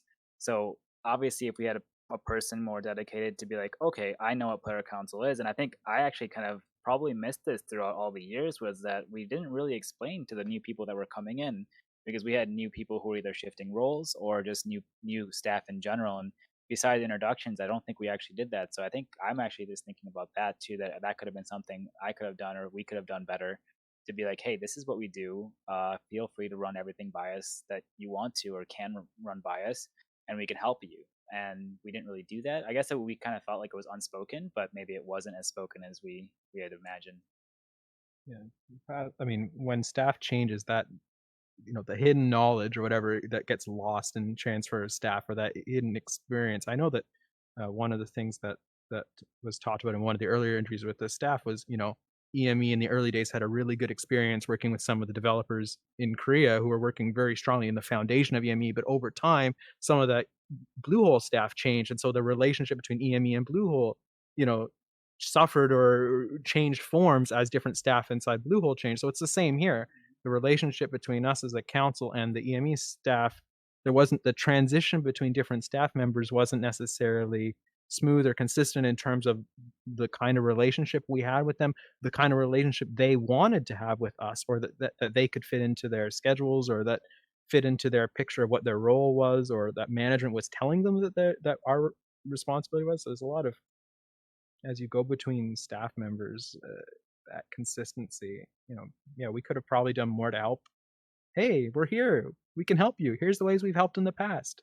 But at the same time, you'd hope that EME would do some of that internally too, as the staff move around, but it's hard, especially when positions are just eliminated. Okay, now how does that knowledge, the tribal knowledge, get passed down to other people? One of the things you talked about, one of the things that keeps coming up, is that over time, EME lost the ability or the resources. And correct my wording, please. Over time, EME lost the ability or the resources, or I guess the commitment or desire to make changes to the game. I hear that coming up quite a bit. Is that something that was communicated? Is that observational? Where are you getting that feeling from? For me, observational, I think, would be the primary factor. I mean, consider, again, our experiences in the early days when the EME staff would run PvP tournaments, when they would be willing to change dungeon drops and merchant contents and all this kind of thing. And their view was basically like, well, if the team in Korea won't do it and we can do it, then maybe we will do it. Whereas now I think this has formalized even more to me recently as hearing your interviews with the other EME staff over the last few weeks. The way that you, who've come into this role recently, view your role as a producer is very, very different than the evidenced behavior of those early producers. So you have a very much more narrow, focused view of here is the box that is my job.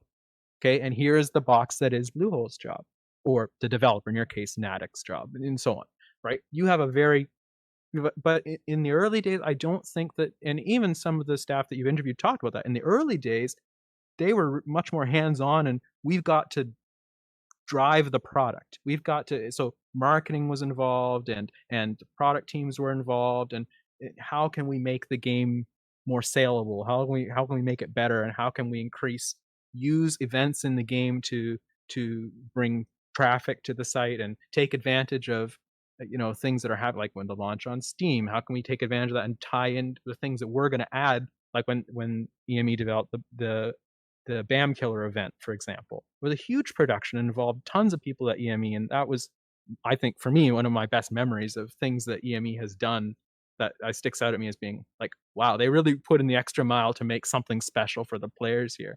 But then, you just see that drop off over time. And now when hearing your interview and the way you perceived your role is, my job is just to put this product on the shelf. Okay. If no one in the early days of EME would have said that, because that wasn't the way they thought about it. Because in those days it wasn't. And in those days, our job is to localize this game and make it sellable in this market, because we know that the Korean view is different. Of what works there is different than what works in our market. And so it's up to us to change it. Whereas you've got, for many reasons, this the saleability of the game, the potential size of the market, the amount of revenue that's coming in on the game, all sorts of factors you guys have weighed, and now your product team just saying, like, look, we don't have the resources to solve the situation here. Our job is, we have to funnel feedback up to the developers, and if we can help make the game better, great. But at the end of the day, we have to push that responsibility up the chain back to the developers to say, look, here's what the data's showing, here's what the players are doing, and here's what they're saying, and what do you want to do about it, devs? Whereas I don't think the early EME staff saw it that way. The devs don't necessarily know, but we can help. I think that was the difference. And so you when you interviewed Denominator, for example, we talked about when he finally took the hands-on ZMR and changed all the merchant contents and everything like that. That kind of mentality that he finally got to near the end of ZMR's life, unfortunately too late for that game. But that mentality was much more common in the early days of EME, of saying, no, we're willing to change this. We're willing to manipulate this to make it better. And I think that's, yeah, I think it's only really, for me at least, crystallized. It was clear as it went, but it's crystallized for me in hearing your interviews and your perspective on your role, in contrasting with those early days and the early producers' perspectives and their roles, and seeing, okay, a shift has happened here. I don't know why you would think that shift, but I have my perceptions of why I think it's happened. As I said, size of the market, revenue, staff resources, and all these factors that you say, okay, well, we don't, in the early days, there was 60, 70 people at EME just working on TERA PC. In the end days, there's a handful, now one, I don't know.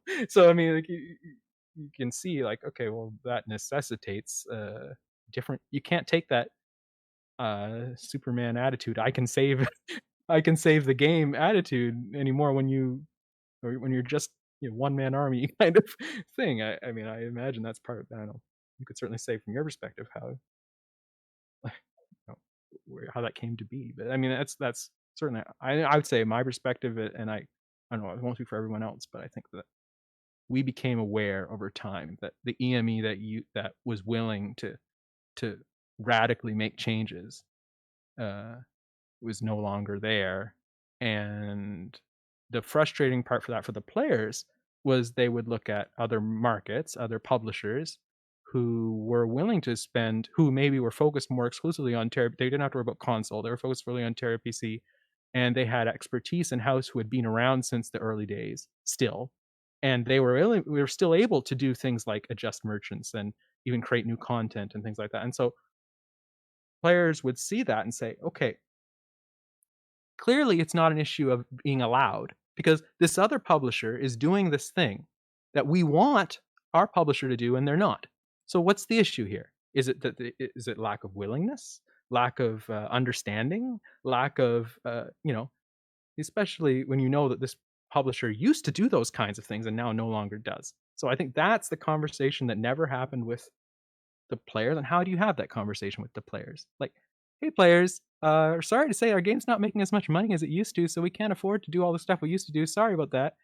You're not gonna, you're not gonna say that to them. I mean, it may be true, and I'm projecting. I don't know that that's the whole factor. There's lots of reasons, I'm sure, but I mean, how do you have that conversation with people to say, especially when other publishers are doing perceived as doing more?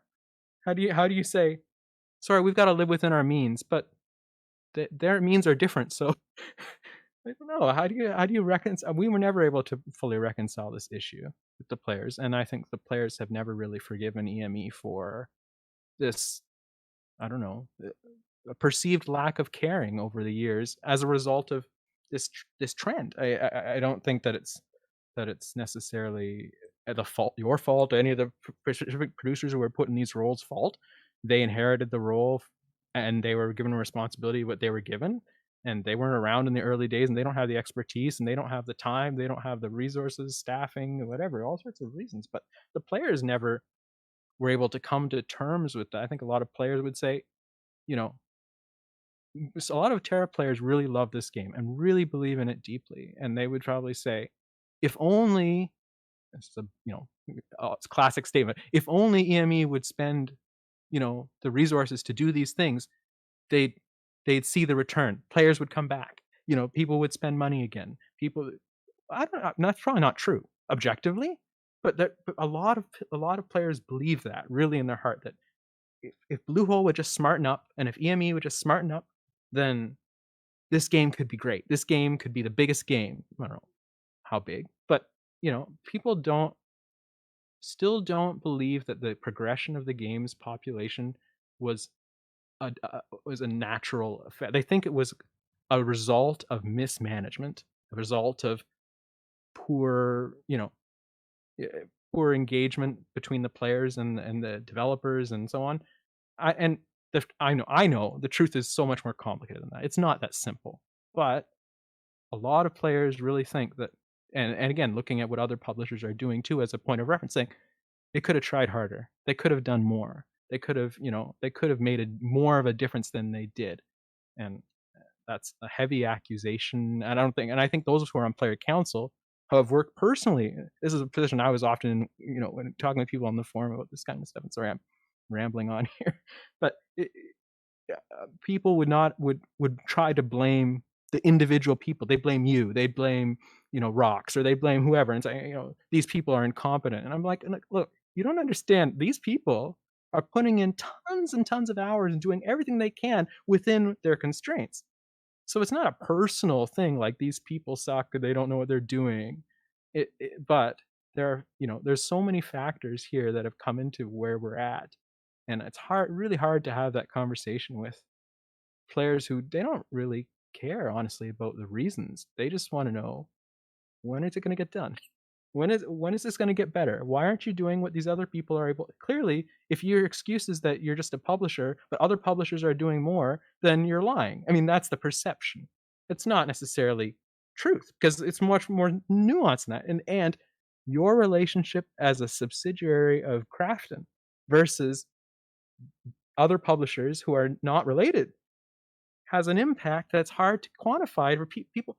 It has a political impact. It has a resourcing impact. Like, why would Krafton pay people inside of EME to do the work that people inside of Korea were already doing? There's all sorts of dynamics. How do you explain that to people? It's so hard. Anyways, I've talked enough. Let other people speak. But this is the kind of thing we struggled with a lot in this relationship.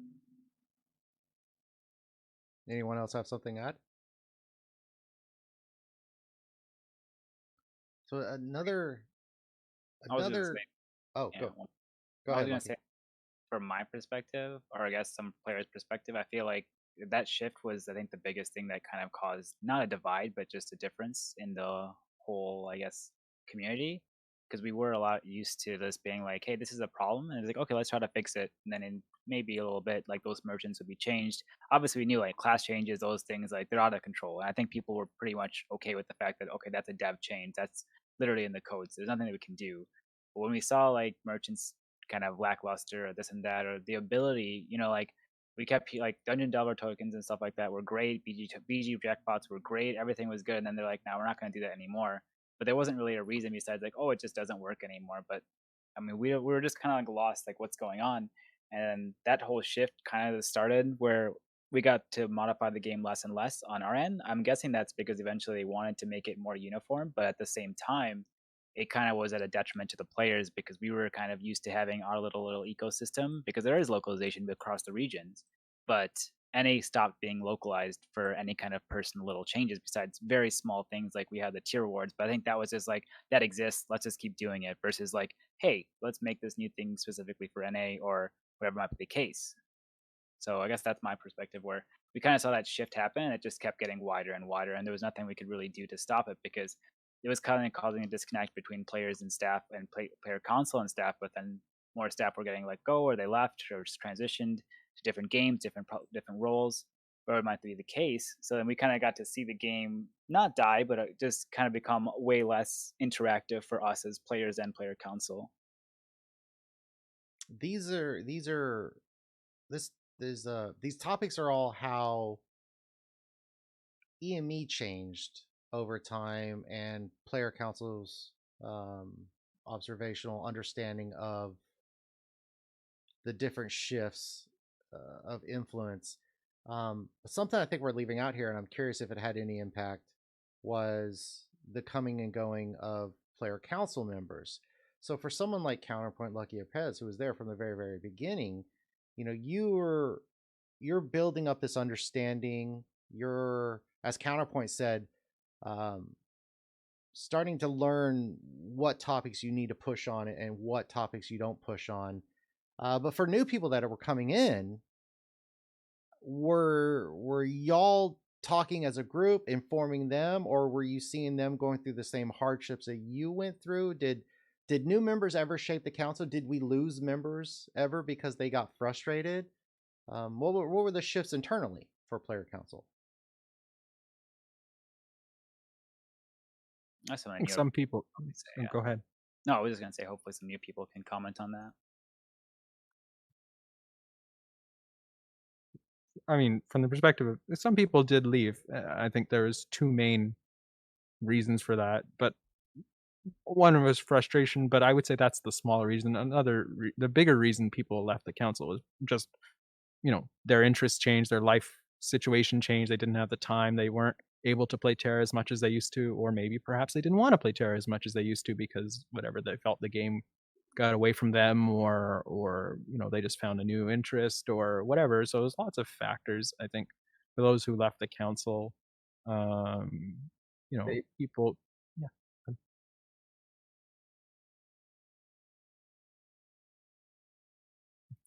Okay, and then I guess not to have blank space. I guess and then people joined over the years. I think when you join a group, and again, it would be good for some of the newer joins to speak to it, but my perspective at least would be when you join a group that has an existing dynamic, the big thing you do when you join is try to understand the dynamic that's already there.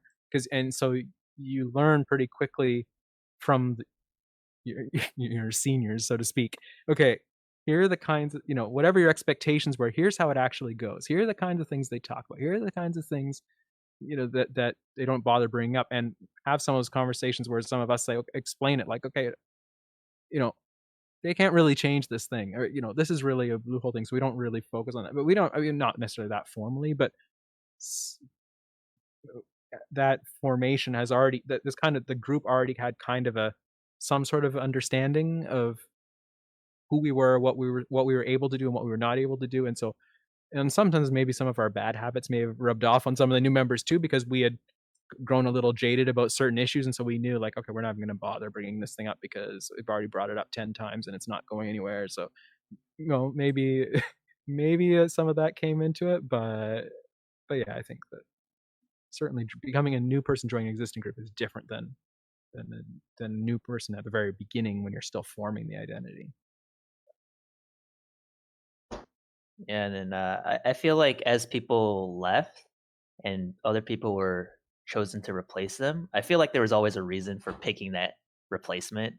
So I felt like, okay, this new person's coming in. I'm sure they have something new to bring to the table, whether it's something entirely new or something to replace something that we just lost.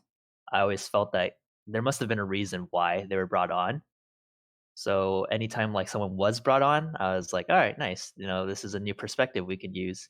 And I feel like some of the newer members may have been like more quiet in the beginning because they don't know, like, again, they're learning the group dynamics and how they are supposed to fit in and stuff like that. But I feel like all the newer players that were selected, like they all contributed pretty well to fill in the gaps that we needed at the time when they were chosen.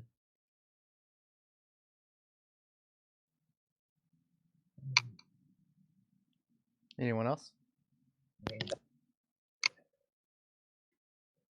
I certainly felt like that was pretty much my niche. Was that I was just someone who didn't excel in anything but could fill the gaps as needed. So, in that respect, let's see.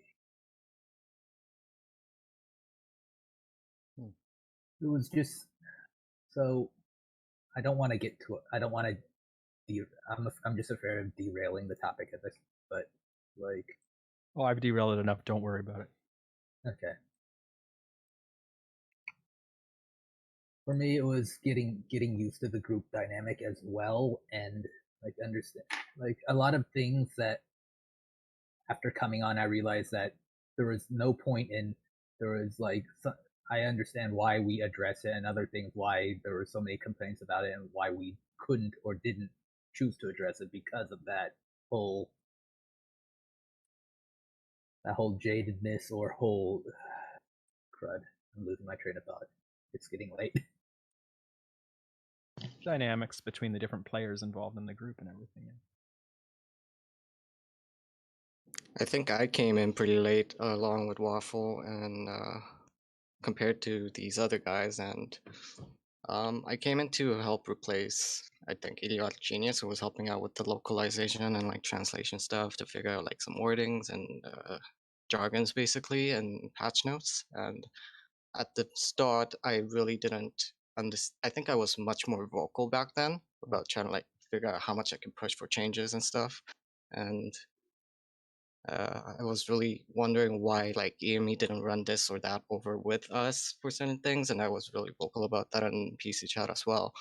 And over time, I think I was able to figure out how much I can be vocal with and how much I can talk about this one topic versus another to get some changes in or not and provide feedback accordingly. I mean, for me, it was just that I usually try to stay off the. I try to avoid having too much of a presence and being too vocal, but at the same time, I try to find whatever gaps there are, and I just let things happen around me and basically troubleshoot the little errors here, the little issues here and there, and just help things along incrementally. I think everybody played a role in making that work, and we all had our things we pushed on.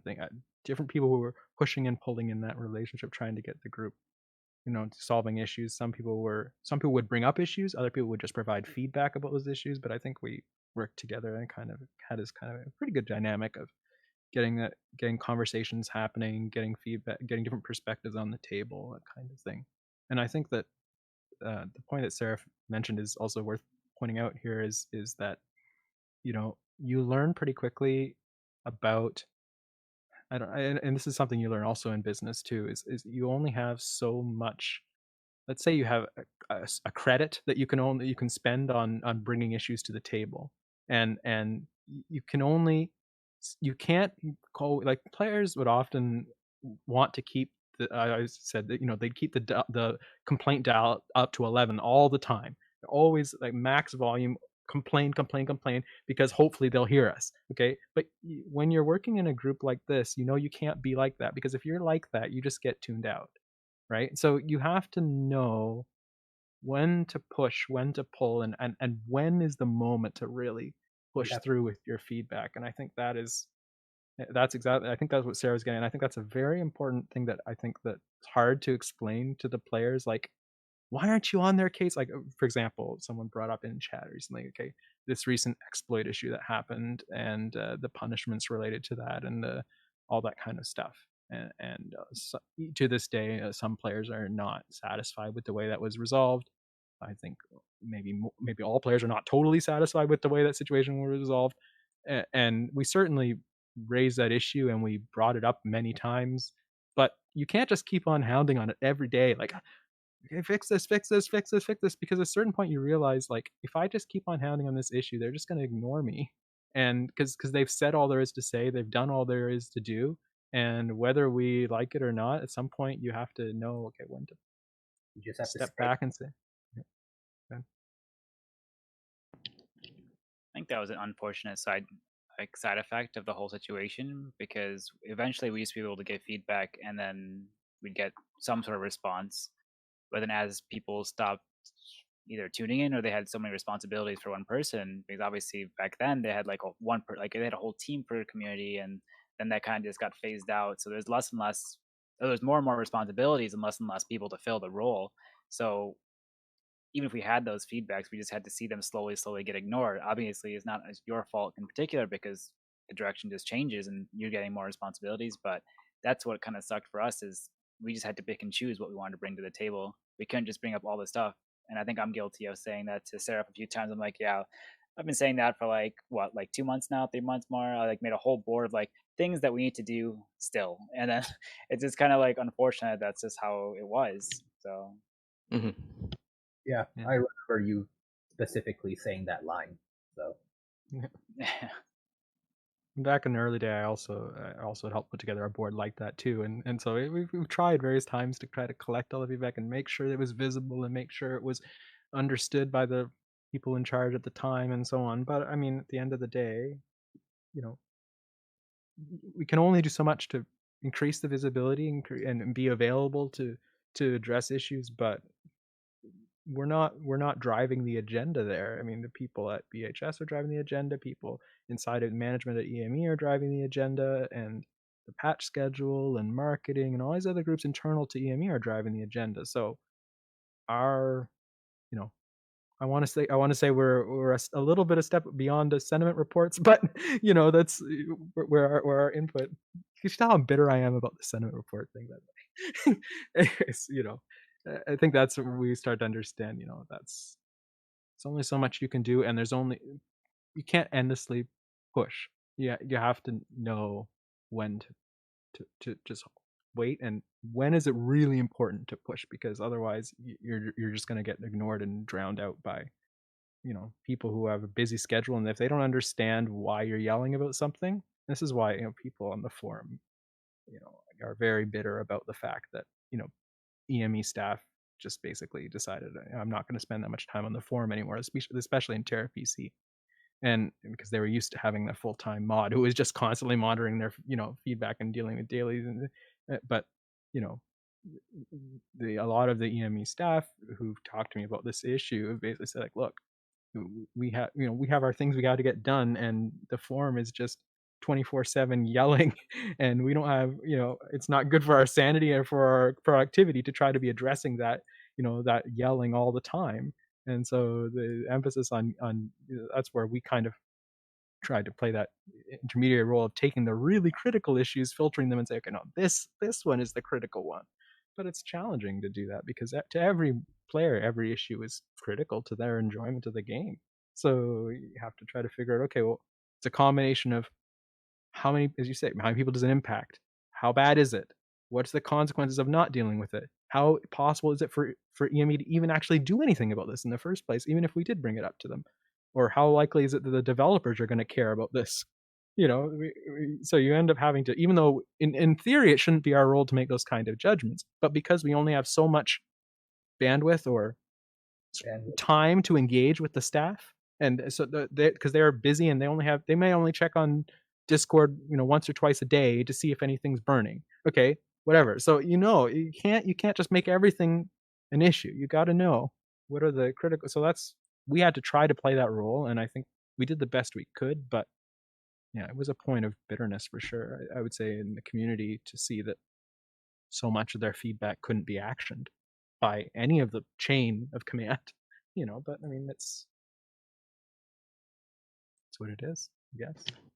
I think it was easier for me to push for certain changes because I also played KTERA and I kind of understood the KTERA player base sentiment.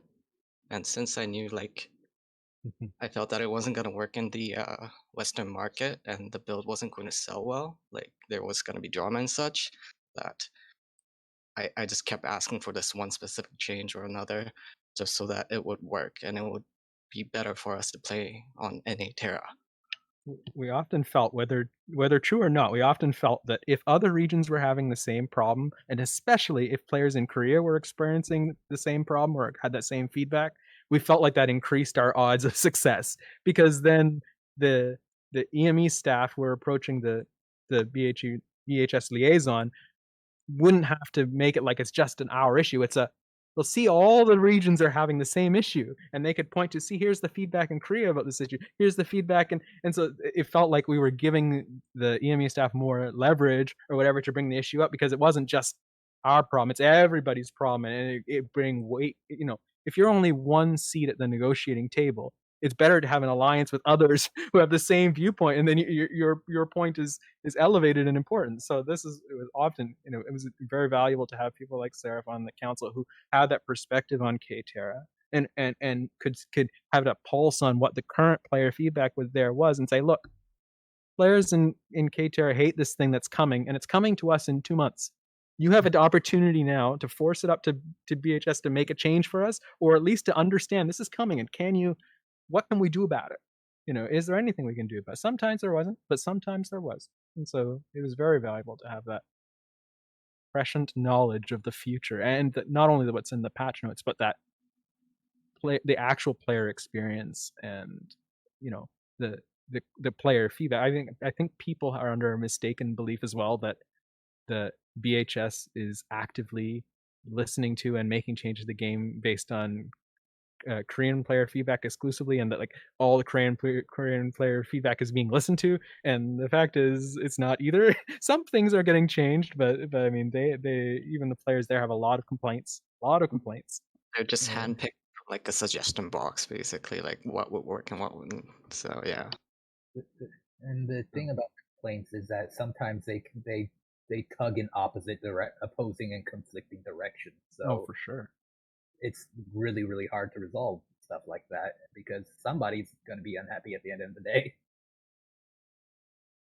I think that it's definitely a challenge that I'm sure that the developers faced, but also even EME, as well as trying to do some of the events, is trying to balance all these different points of view. And especially, I know the biggest one that EME staff tended to struggle with the events they were doing was balancing the casual player versus the hardcore player. It was always the person who's going to grind 24/7 versus the one who's only going to play an hour a day or maybe a few hours on the weekend or something. Trying to find that kind of a balance was always it was almost impossible to get right in this game. I think because of the tools that were available, it was hard to create events that had gated rewards without having special objects created by BHS, and had to go through all this process. You can speak to all that complexity of the systems, but yeah, I think that kind of balance is definitely hard. I'd like us to take a step back and approach 3 different topics kind of the same way. I want to look at how you feel the player council performed its role. And I'm not asking for you to criticize player council. I'm just literally like, if I gave you a shovel and told you to build me a house, I'm not there to blame you. Like I gave you a shovel. How helpful is that? So I'm curious how you would look at it, how you would explain the effectiveness of player council and how you would explain what the goals of player council were, and if they were reached. But then after we do that, I want to turn our attention towards in-mass entertainment. How you feel in-mass entertainment did as a publisher. If it was a benefit, a negative, where it failed, where it succeeded, how it compared to other publishers, and we've kind of all been talking about this. And then I want to look at TERA itself as a game. Um, and I know we're covering some of the skin, but I wanna pull it back and kind of take a broad stroke at it. Not necessarily dig down into details unless the detail helps explain the overall. But we've got like 10 years there, right? Well, I mean, we got like 8 years there uh, of a game existing, of a company publishing it, and a player council helping out. So I'm curious, like from a big picture, if you're looking at it in its whole, how would you rate those three areas? So let's start with player council. Was player council able to have the effect that you wanted it to have, that you think EME wanted it to have, that you think the players expected it to have?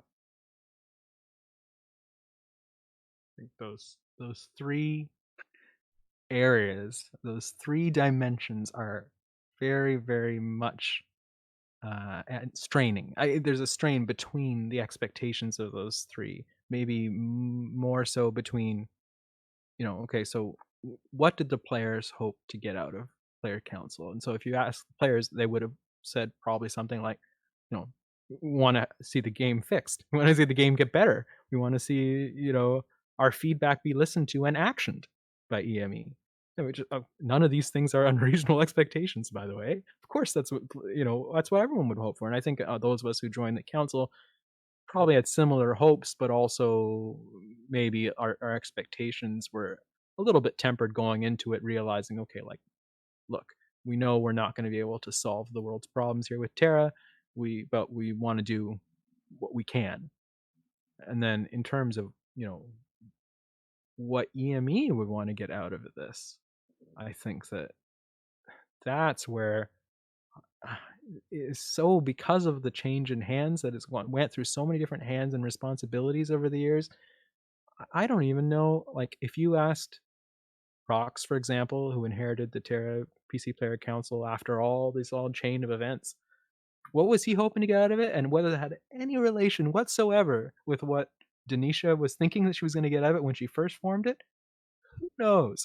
Like, I mean, I think that, I won't speak for Rox in particular, but I know he appreciated having players who cared about the game giving him feedback. And I know all the producers cared about, that there were players who were willing to spend their time and give them the feedback and to engage with them. And that, so I'm sure it's the same for you working with the closers, players council, and so on.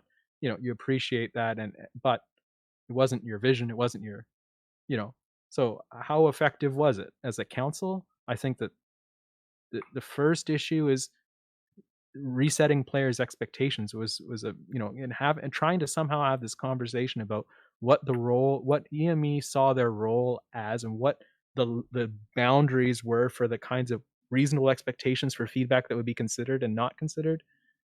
If there was been some way of having that with the players, so they would have understood that better, might have helped a little bit to try to temper the expectations and certainly the blame that both EME and the player council got when things didn't go as well. So, and as far as our own expectations, I think that, I think from my perspective, we talked about this a little bit earlier. I think the biggest issue was really the inconsistency in, when feedback was sought, when feedback was ignored, when feedback was not sought, and problems happened that could have been prevented, and all that kind of this. If there had been a more consistent and systematized approach, as we talked about earlier, I think that would have helped us a lot, both to understand our roles and responsibilities and to feel satisfied that we had been given the opportunity and that had been considered. And then whatever happens, at least we know that there was this, it followed the system, and it was a process that our feedback was considered and actually considered. And maybe it was rejected. That's fine. But at least, like, well, then you can say, when the players complain to you, say, well, yeah, we told them so. We tried to say that feedback, but there are other, we can't get into the reasons why, but we hear you, and when I think that's for us as the council in terms of our own satisfaction with how this went, as I think that's probably the main point of. I don't know, other people certainly add their own, but for me, I think that's a source of a lot of frustration was this inconsistency and the highs of seeing our feedback considered and implemented and things get better and you're just like, yeah, that was great. And then the lows of, not even be given a chance to give feedback, things blow up in EME's face and we get the blame because why didn't player council stop this? And we're like, they didn't ask us. I think that's the contrast that I think is as we're gauging the success of this thing. Reasonable player expectations is one, consistency of the engagement between and consistency of results achieved, measurable, that you say, okay, we've consistent proven successes in doing it this way, and so we're going to keep doing it that way rather than just randomness. I think would be. And then in terms of EME's view of it, well, again, I think that would have had to be systematized, not just at the community team level, not just at the production team level, but at the top management issue. You would have had commander or somebody had to be part of this conversation and say, here are all the product teams inside of EME going to engage. They're going to have groups called player council or whatever they call it, and they're going to be this systematized engagement that we're going to do across, and we're going to measure that engagement by these things. And you're, as a product manager, you're going to be, this is going to be part of the way you're evaluated, is the way that you have considered this input as part of the process and what actions you've taken as a result of that. Now, that's a heavy thing to ask. I mean, is it reasonable to ask? I don't know. But I think that in order for EME to get consistent value out of it, they would have needed, especially as you've talked before, you needed to measure the value you're getting out of it. So in order to do that, you need to be able to have a systematized engagement where you could have that. You can say, okay, this is adding value to my process. This is making my results, they're making our company's results better as a result of doing this. And if that could have been made consistent across the whole company, then I think it would have pushed all the other issues reverse. Now EME has a goal in mind and a measured result. That means that the player council has a better, expectation and a more systematized approach for giving feedback and knowing when that's successful or not. And then the players can have a better expectation of, oh, okay, here's in the scope, and here's the process things follow, and here's the results, and then perhaps with that more visibility to the players of saying, okay, here are the issues that we brought forward, and we're under NDA, so we can't get into any details. But if we could have had a more systematized approach, we could have had more visibility with the players and say, okay, here's the issues that we put on the table. Here's the kind of results that we've been seeing.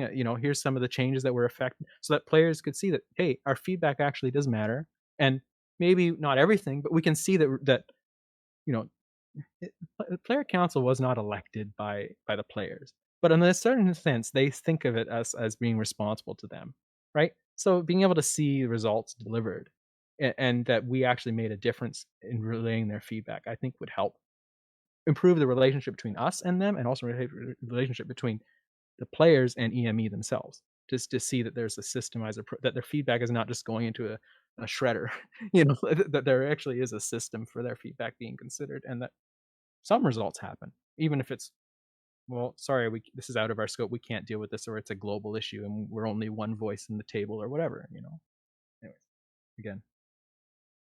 Yeah. And I think that Sure. did happen too, where we did get a feedback. I think that's one of my favorite things to do is when something goes wrong, we look at it, we give a feedback, and then whoever's on board is like, okay, we'll try to make this change, and then the change gets implemented, and I can be like, okay, guys, don't worry, look, they did it, and that's like one of the most like refreshing feelings to feel because we get to try and give as much feedback as we can. But there were times where, I mean, there's many times, not just one, we actually got to see it right in place, whether it was right at that retroactive or like the planning of the crab event or whatever else, right? There was a huge card shortage. We might have gone overboard a little bit, but at the same time, I think people were happy that they were actually, because the card system was so bad that there was nothing we could really do. But having that system, it might have been a little bit broken at the time, but people were super happy. They could give cards to their friends, and there was trading, and like kind of like stimulated a lot to go on the game. And being a little bit a part of that, maybe not all of it, but it still felt really nice. I think like defining like success for the player council just goes back to like what people think the intention of it was. Like I'm sure if like some people came in like with the intention that, all right, we're gonna fix this game, blah blah blah blah blah blah. Everything's gonna be perfect after now that we're here. Maybe they wouldn't feel like it really succeeded because here we are. But for me, like my expectation was, like we're opening a new line of communication with EME that didn't exist before. And in terms of that, I think it was a pretty big success. Like even if the feedback wasn't always taken, at least the dialogue was started, and I think that is a huge success because you see like other games, like not every game has like an opportunity like this where actual just players can have a little bit closer interaction with the publisher and just open those lines of communication, even though they're not always taken seriously or even heard. But you know the dialogue is there for if they want to you know No, that is true. I feel like very opportunistic that we were able to have that role and being able to have that direct line right to the staff of the game, the actual publishers, which I think I'll always remember because I don't think there was ever going to be another game where I could have one, this opportunity, and two, actually have the respect of the staff to be like actually listening to it. They may not be able to react to everything, but at least I know it like for sure 100% they did value the feedback that we were giving. Obviously, they can't get to everything, but I cannot consciously say that they definitely cared about our feedback across the board. Like every single staff that I talked to was always willing to work with us and talk with us and figure out the issues that we could work on. Maybe not everything, but the ones that we could. So I don't think I'll ever see that in a different game that I'm going to play in any time in future. So I definitely really happy for that. Anyone else? How did player council perform their responsibilities? Was there anything EME could have done to make them more successful? The way I see it is just more transparency and maybe a better set of processes and maybe a better set of processes in place in terms of what player council actually in terms of its successfulness. I'd say it's actually not too bad because like coming in, of course, I to be honest, I didn't really have I already had a inkling of the fact that I'm probably not going to be able to do that much. I can do my part, but I can I can be as a voice amplifier. I can be an amplifier for the community, but that's about it. I can relay the feedback. I can suggest changes. I can do this, but like actually affecting anything, a lot of this is outside my control. Like so, really, just as Counterpoint has said many times, just a more systemic, more structured approach to the whole thing may have been more beneficial.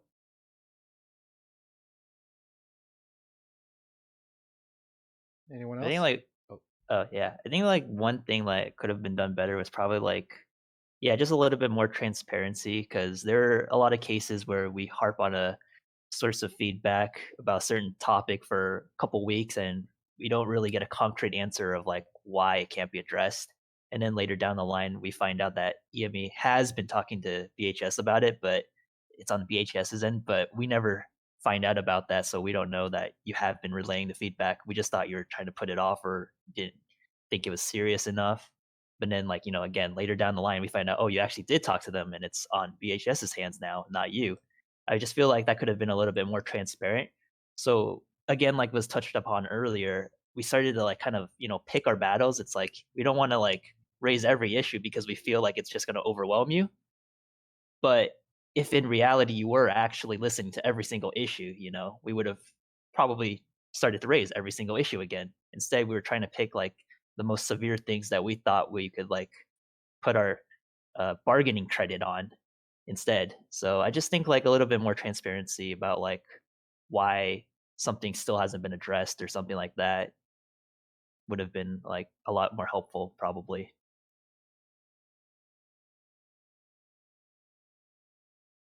To kind of build on that, Oh, not just with Pez is not the asleep. I am awake. It is. I'm gonna It's stay up all night. 10:44.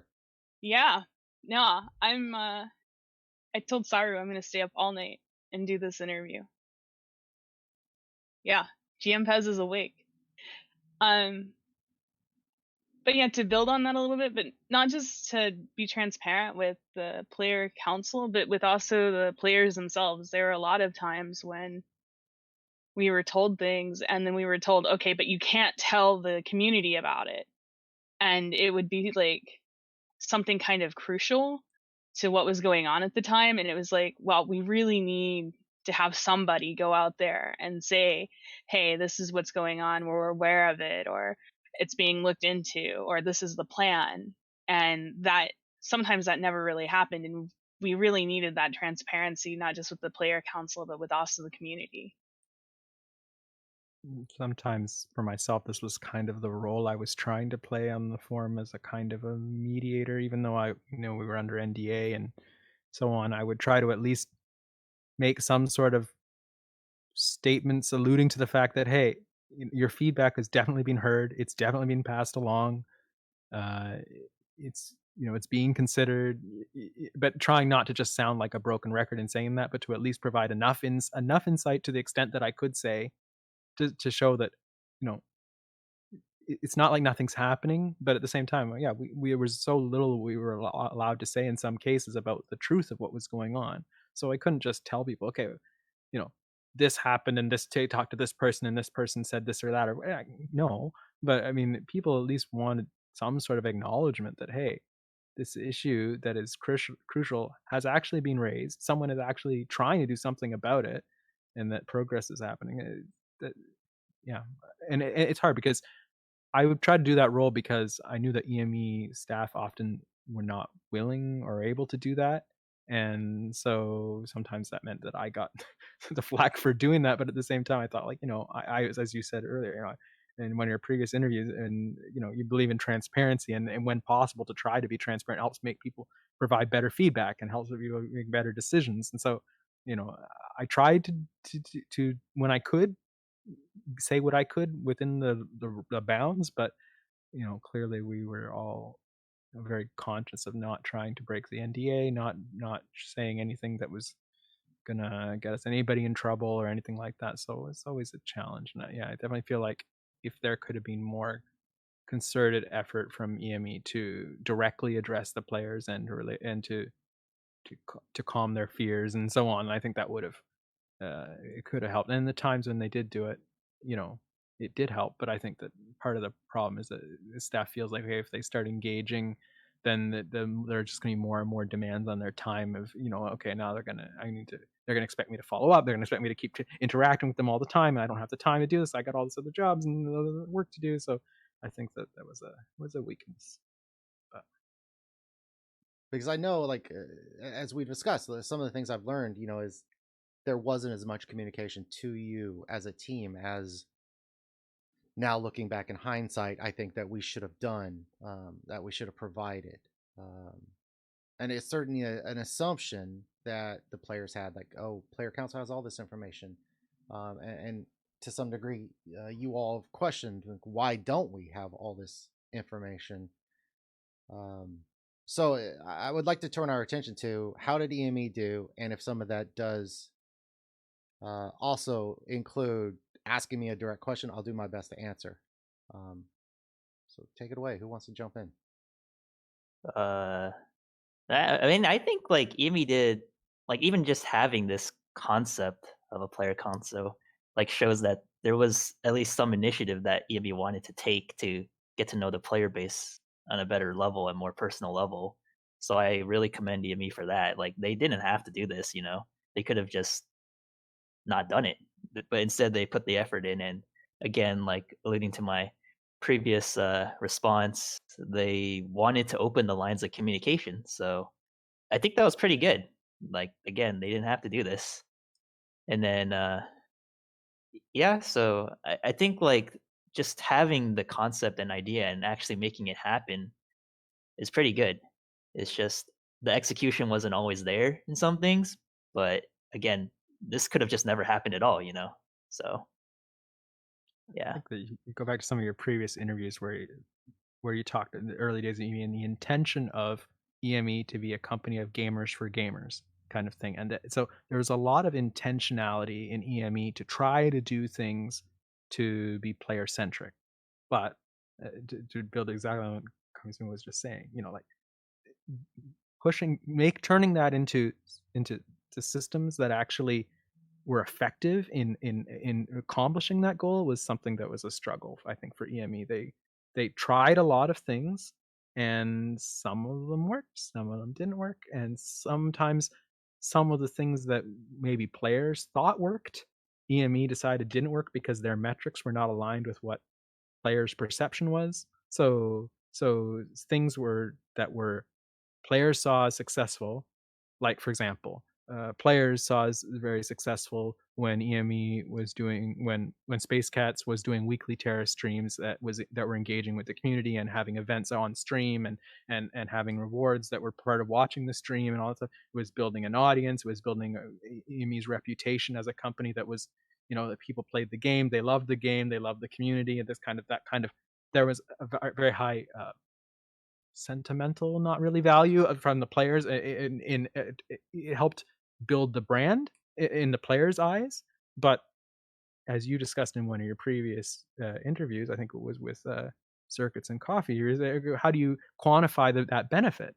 The benefit that giving these rewards gives, the benefit that having this Twitch audience brings, and all that kind of stuff. I mean, now as a streamer, you may have a better perspective on that, but back in the day, I don't think that it was very clear to EME on the whole. Okay, we're doing these things, players love it, but what's the concrete benefit to us? And so a lot of initiatives that were well received from the players got dropped or abandoned over time, just because whatever reason there was a misalignment between that perception of the players. And the same thing with like the what is the value and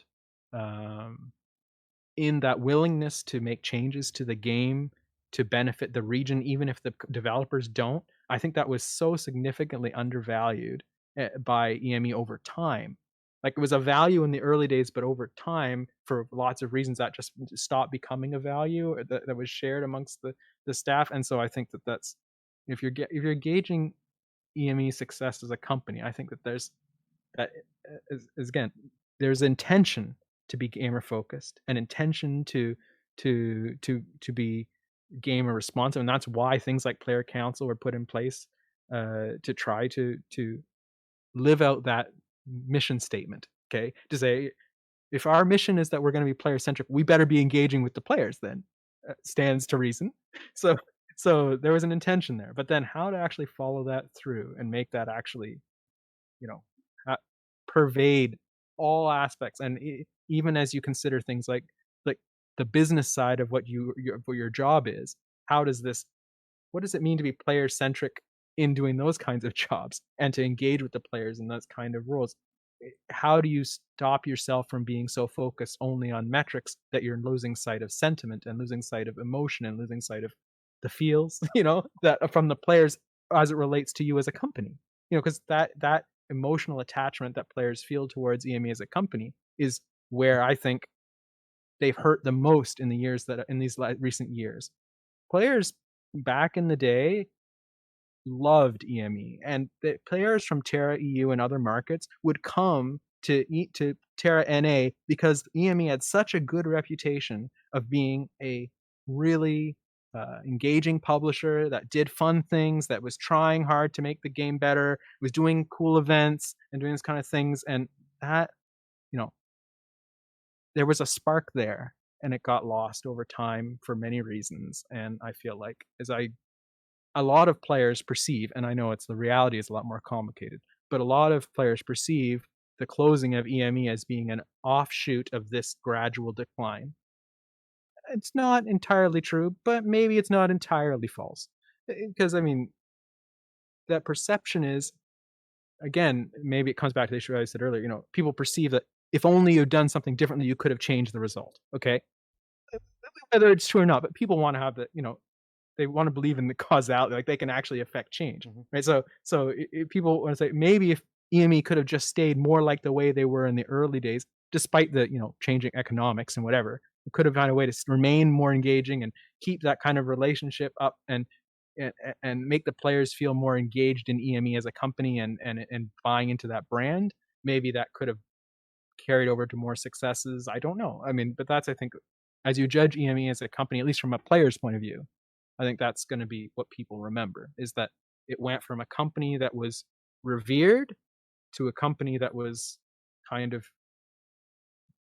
spoken ill of. I guess I don't know what to say, because of this drop in community engagement over time that happened as a result of a lot of reasons inside the company, lots of reasons. And so I unfortunately, from the player's point of view, and again, I think everyone else can speak to this, but I think that would be, most players feel like, oh, how the mighty have fallen, kind of. It's the way they perceive EM, and that this final chapter is like, in their mind, it's like the natural end to the story of decline. Like, you were once great, you had a gradual decline, and then you died. That's the narrative that players have made about EME as a general rule. And I think those of us on the council know that's not really an entirely fair perception. That's not really entirely accurate. There's so many reasons and so many factors, and so much attempts were made, and attentions were so good by a lot of different people. So that's, I don't know, that's my eulogy for EME from the player's point of view. It's kind of like that. I think that's the way they perceive it. I don't know, maybe everybody else can say if they saw it differently, but Anyone want to add? I think it was pretty much exactly that. So if you talk about,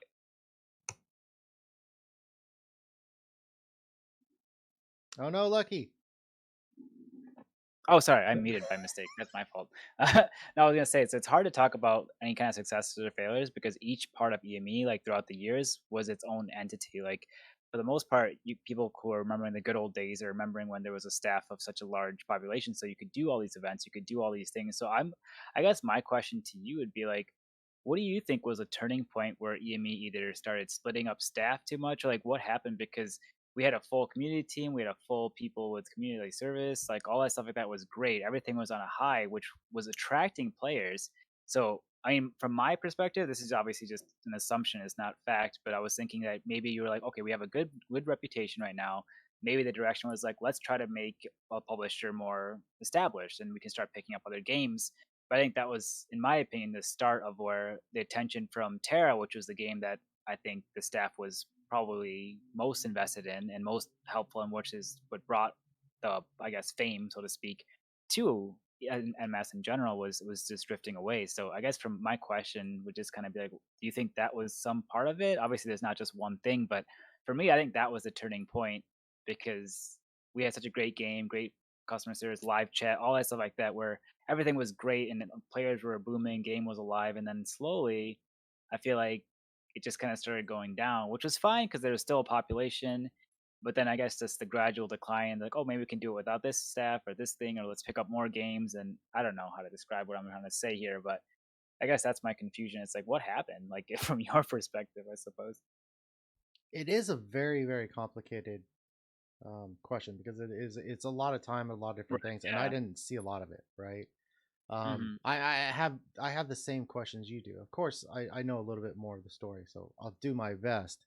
But I'm sure if Commander was in here, or Tree Shark was here, they would probably disagree with me on several things, either because they have a different opinion or they have more knowledge than I do.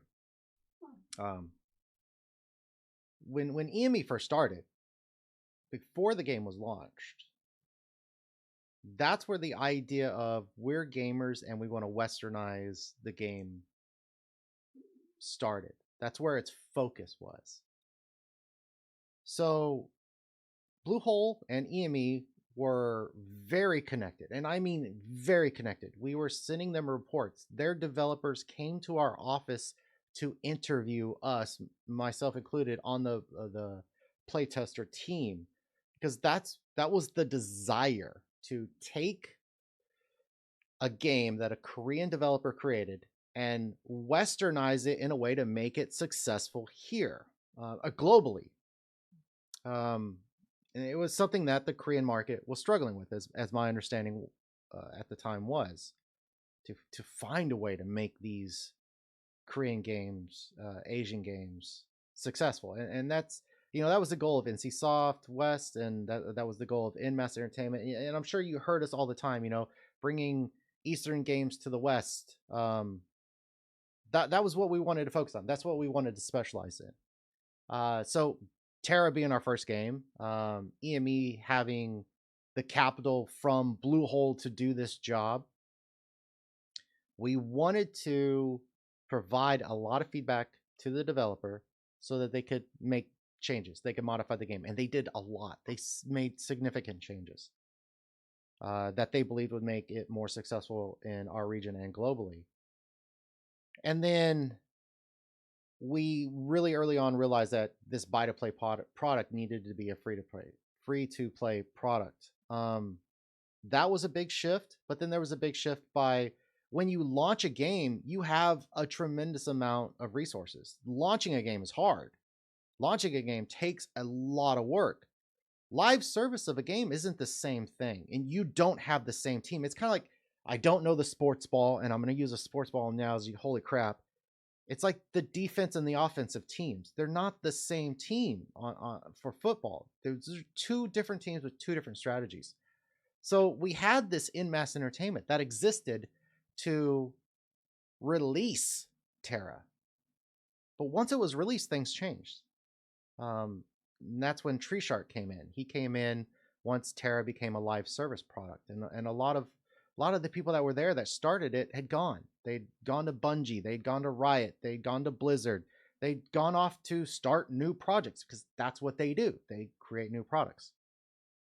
So that was a giant shift. That was a humongous shift. So if I look back just at that one little moment, I know there was a really distinct change. And it's something we didn't communicate, something internally probably we didn't even talk about. But looking back, it just seems like it totally changed. EME was created to westernize a game as a launch team. But EME wasn't created to have a heavy hand to regionalize the game as a live service team. So running events, the modifications that Tree Shark made, over time, you would have different product managers come in and re-envision what the expectation was there. Because that original team was gone. That original goal was gone. And they would try new things out. They would shift their priorities. But over time, additional things started happening. Events like the Mongo event. Items like the BG coin and Dungeon Delver coin. Those things started getting criticized by Bluehole. I think one of the best points of reference is the instance reset scroll issue. That issue, the value of instance reset scrolls when they got turned off, removed from the game, that was specifically an issue that we In-Mass Entertainment created. The developer Bluehole develops the game, controls the in-game economy, controls the items in the game. They know where they're headed. They know what their development is. And they're not coming to the publishers saying, how are you manipulating the economy so that we can compensate? That's not there. They're going on with their trajectory. They have their economy. As a publisher, if I make those kind of changes, if I make those manipulations, I have to pay the price. It's my fault. And the instance reset scroll was my fault. I screwed the pooch on that one. And it becomes a giant red flag. Now you have your developer going, whoa, we just had to work for 48 hours straight. The entire team worked for 48 hours straight. I'm pulling that number out of my ass. I don't remember exactly how long we had to do this. But we just, In-Mass Entertainment, just kicked off an emergency, holy shit, hit the big red button. Because we didn't manage the economy. And this was a long-term issue, right? Instance reset scrolls were in our elite boxes. And players were logging in every day to open those boxes to get those items and just stacking them up in their bank. And then all of a sudden, those people just got millions of gold. This was a publisher-created issue because we were making changes to the game and the developer's design direction didn't compensate for that. So as time went on, as the product grew and revenue started to decrease, and EME started to look for our next best thing, it was that same shift of we were a launch team and then we were a live service team. We were a live service team for TERA, but then we became a live service team for ZMR and Ava and Breach and Critica and Closers. And we evaluated what our team's strengths were and what they were focused on. So if you have somebody, if you have a product manager who spends 20 hours of his week doing in-game events, 20 hours managing a single product, and you tell him, I need you to manage 2 products now, he has to do something. He has to change something he's doing. He can't stop managing the product, but maybe you have to cut back on events. And like something we've talked about here, the player perception could be different from the metrics. So often you would find you would work really hard, take a lot of time and resources, and you would do an event, and 2% of your player base would participate. 98% of your player base didn't. Why did you do that? I can send an email and get a 3% click-through rate. An email campaign, which is typically seen as one of the worst performing tools in your toolkit, can outperform an event that you spent weeks creating. Sentiment is important, but you need to know how many people participated, and that's data. That's something I can pull. How many people completed the thing that I put in the game? 2%, great. Failure, that's a failure. But the 2% of the people that did that get onto the forum and they're like, this is the greatest thing ever.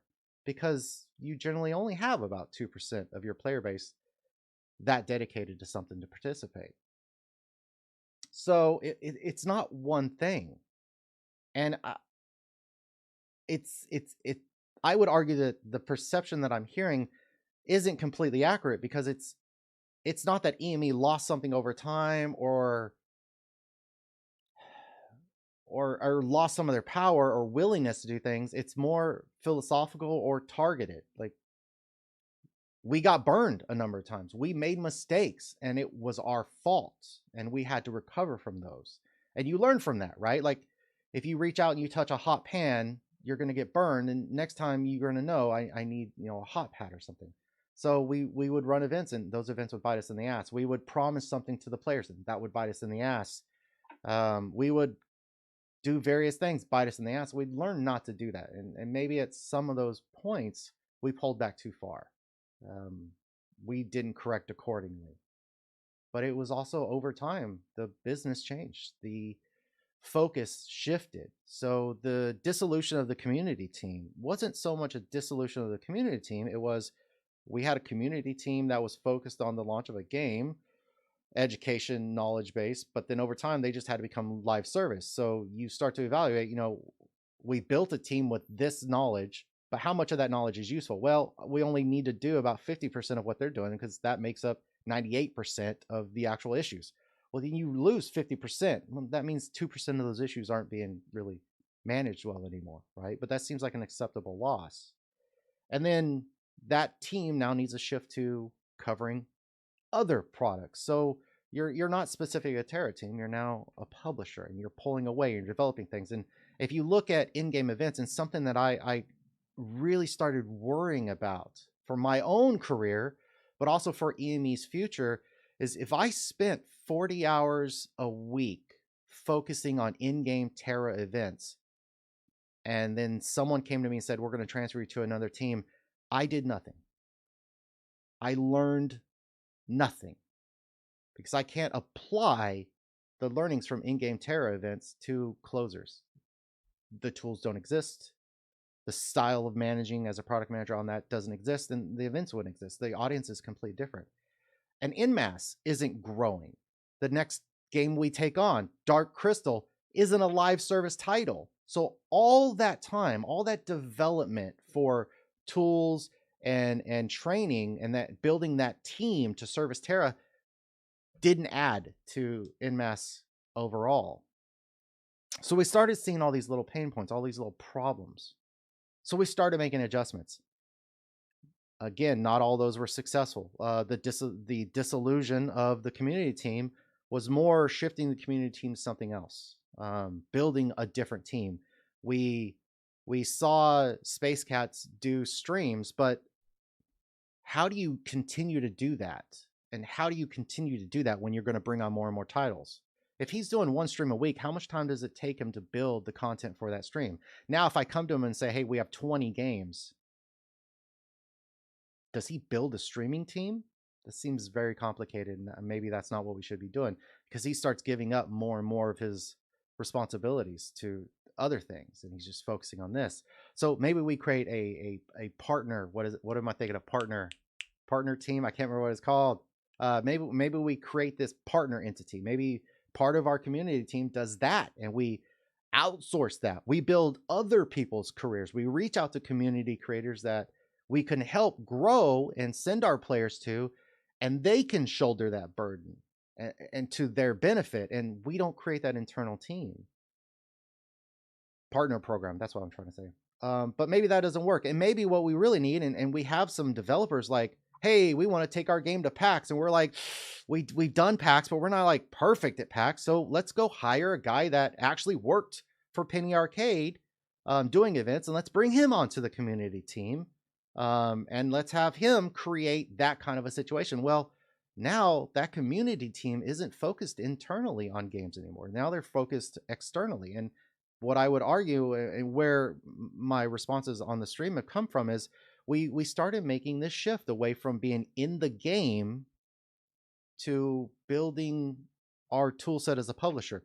And what we're trying to do is think about this. If EME sends out a couple people to G-Star or China Joy or PAX, and we go to the business side and we meet with developers, what are we selling them? Hey, look, we do in-game events in TERA. Not all games need that, and not all developers are cool with you doing stuff. What we need to sell that developer on is we've got the perfect payment portal process. We can open up payment portals globally. We have the solution for South America. We have the solution for Australia. We've got the server solution for you. We can handle all these virtualized servers anywhere. We can stand them up and bring them down as fast as you need them. We've got the customer support teams. As a publisher, that's what we're offering. We're not offering in-game events. So it was en masse trying to grow. It was en masse trying to become a full publisher. And it was en masse looking at a product that was aging and having changes on both sides. You know, we needed to reduce our costs. We needed to become more efficient at running the product. So we needed to trim the fat. We needed to trim some of the things that were lower performing.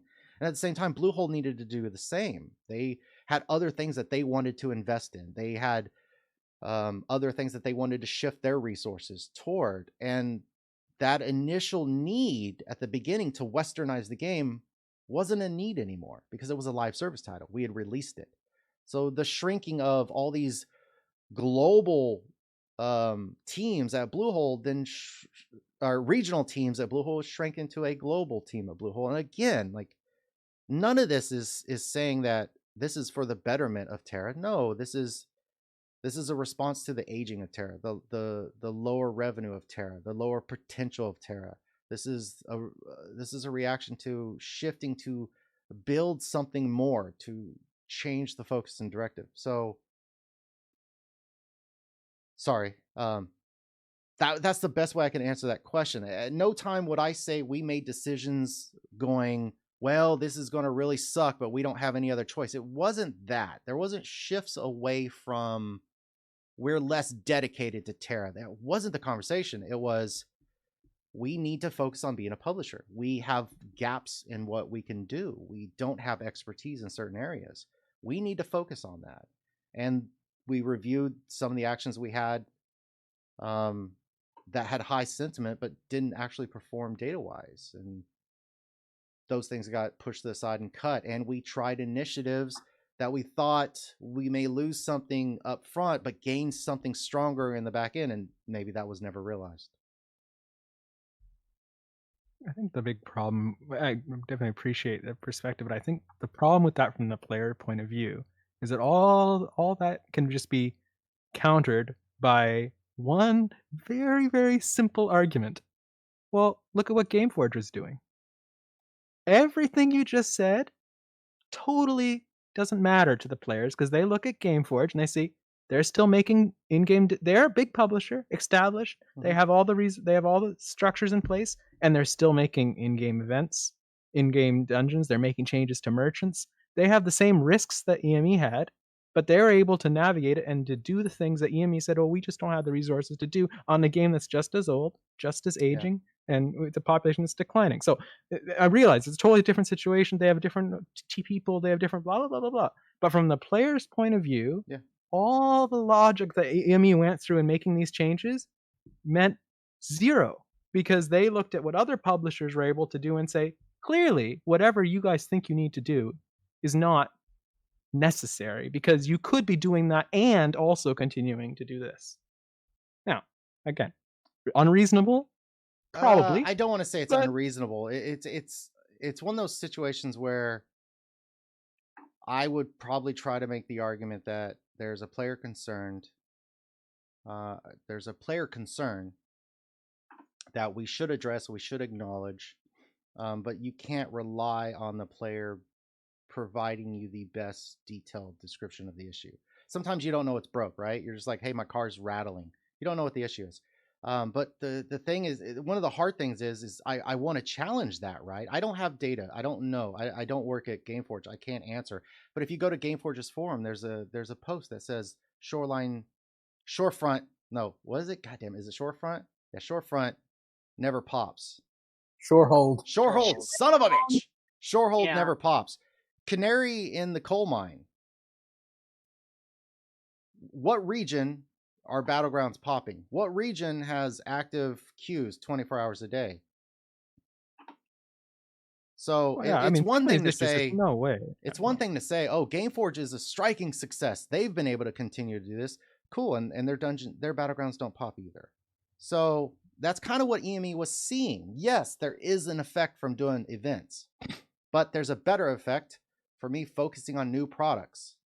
I can either continue to lose revenue and continue to shrink my teams, or I can invest our team's time into other titles that could bring us more revenue and provide us more resources for TERA so we could do more. It's either I'm bleeding to death and you are all just going to watch my corpse bleed to death on the floor, or we lose a little now to try to gain more later.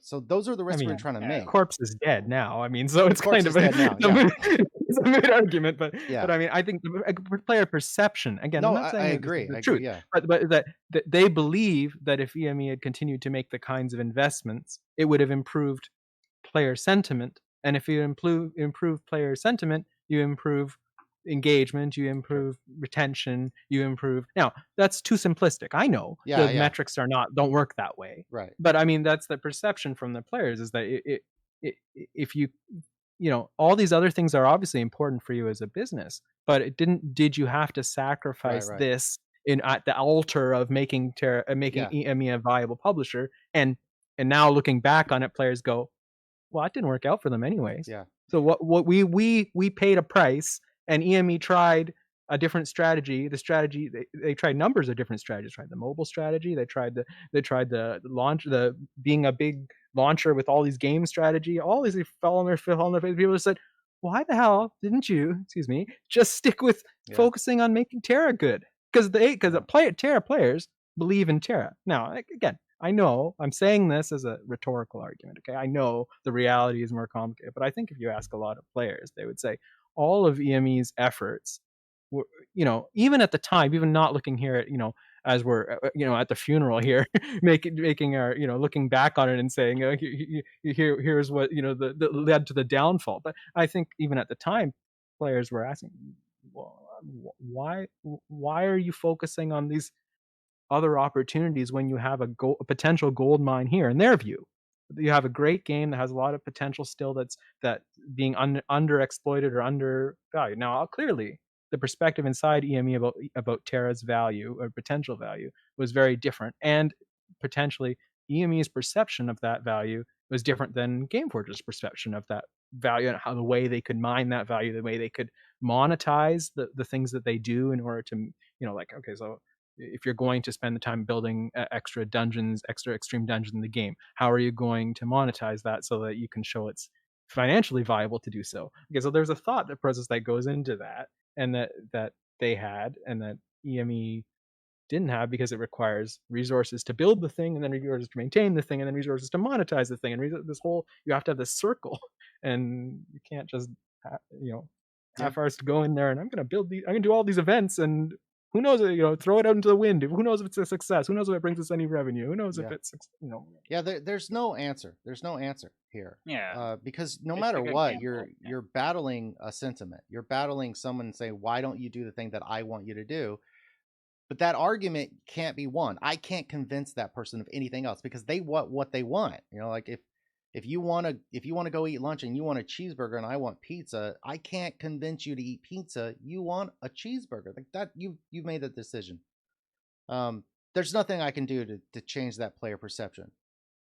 And I can't look at the multiverse and say, well, if we had done that, this is how it would have worked. I don't know. We didn't do that. We did what we did. I only know how that would actually result. Right. So one, it's a difficult question that I don't have the data to answer. And two, there's no answer that I think would suffice. And it's one of these issues that you hear players try to reduce things down. Like, well, why doesn't everybody just work on this one problem? If I have a creative, I have a creative art team that uses Photoshop. They're not going to fix a fucking bug in the game. Like, no matter what I do, like, I set them down in the game. I tell them to start QAing. It's never going to work. Those dudes so are just many of those. Create why art. are they doing this when they should be working on X? And it's like, okay, seriously, he can't. That person can't do X anyway. Let me go call my doctor up so he can come fix my toilet. Like, no, dude. Nope. And you can't spend resources up to take care of things. You can't shift things that quickly. So, you're working on a product and you're creating your projections to justify your budget.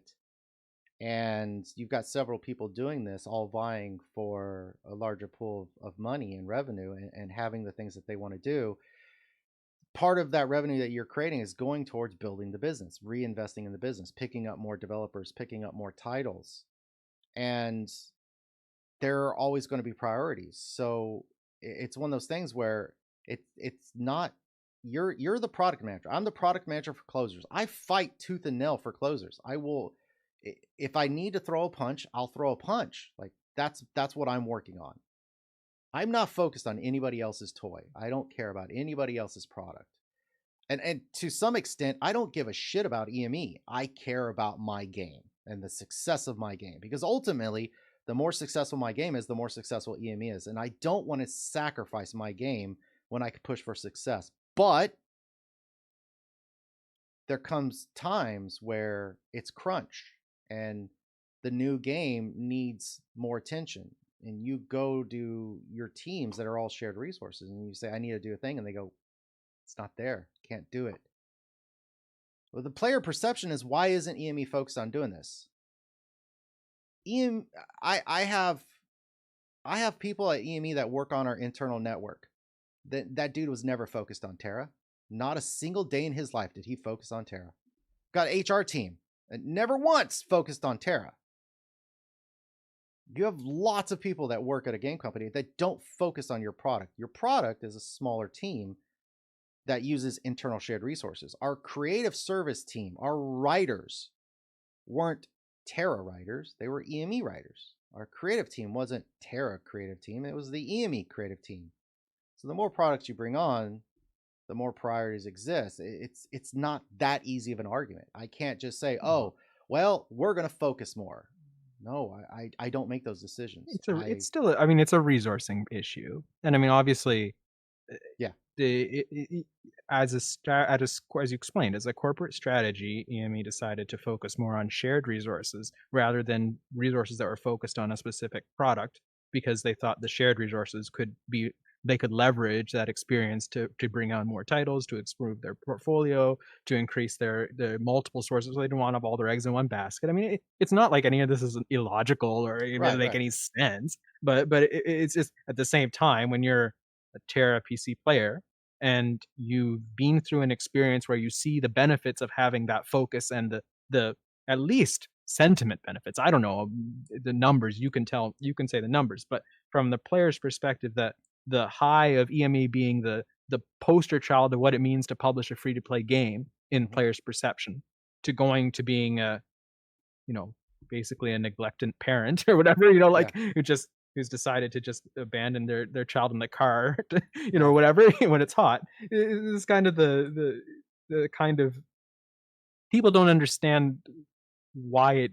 Again, the strategy makes sense from a strategy point of view, Sure. but the cost to TERA PC in particular was hard because it's like going from being an only child to having a lot of siblings, you know, in a way. You know, you remember what it was like to be an only child when you had all the focus and attention and you know, everything was about you.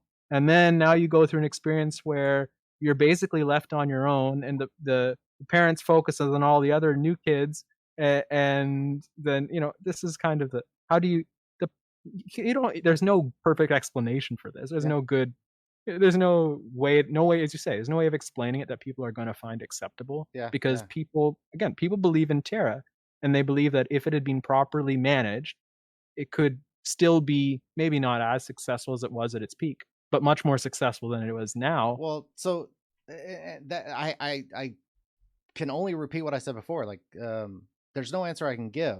But if EME just would have continued to focus on Terra, we would have continued to have to do layoffs, and eventually that Terra would have closed down, and eventually we just closed the company anyway. Like, eventually Terra will be shut off, right? The servers are going to go down 20 years from now, 180 years from now, some point tomorrow. The servers will go down. Terra Monday at 8 a.m. A reminder. Well, I don't mean just as EMS, but the servers for Terra globally will go down. And if EME is just, okay, we're focused solely on this, at some point EME goes away. And that wasn't what EME ever wanted to do. I don't think anyone wants that extreme. I mean, that's an extreme. Like, you should be only focused on Terra. Okay. But is there a way of multi-focusing? But is there a way of like, if you're if you want other publishers, a way of multi-focusing where you can be building this experience and also still at the same time. Well, that's the best I can say, is that's what we were trying to do. Why didn't we do it Gameforge's way? I can't really speak to that because I don't know. If all the question is, we'll have better customer support, better community, and better events, that's not where we allocated our resources. I can't answer that question any other way. Like, for me, I understand what you're saying. I think what it boils down to is the fact that they took a risk to try and expand and become something that's sustainable. Like you said, eventually Terra just can't be a cash crop forever. It just doesn't work that way. So it's just unfortunate that it didn't work out, but it could have, right? It could have been great. It could have been, you know, your own launcher with a bunch, like 8 games on the left side. It could have been that way. So it could have been that way, or we could have ran events that really fucked things up, and Bluehole would have taken the contract from us. And then that's kind of what I'm saying. I don't know how it would have worked out.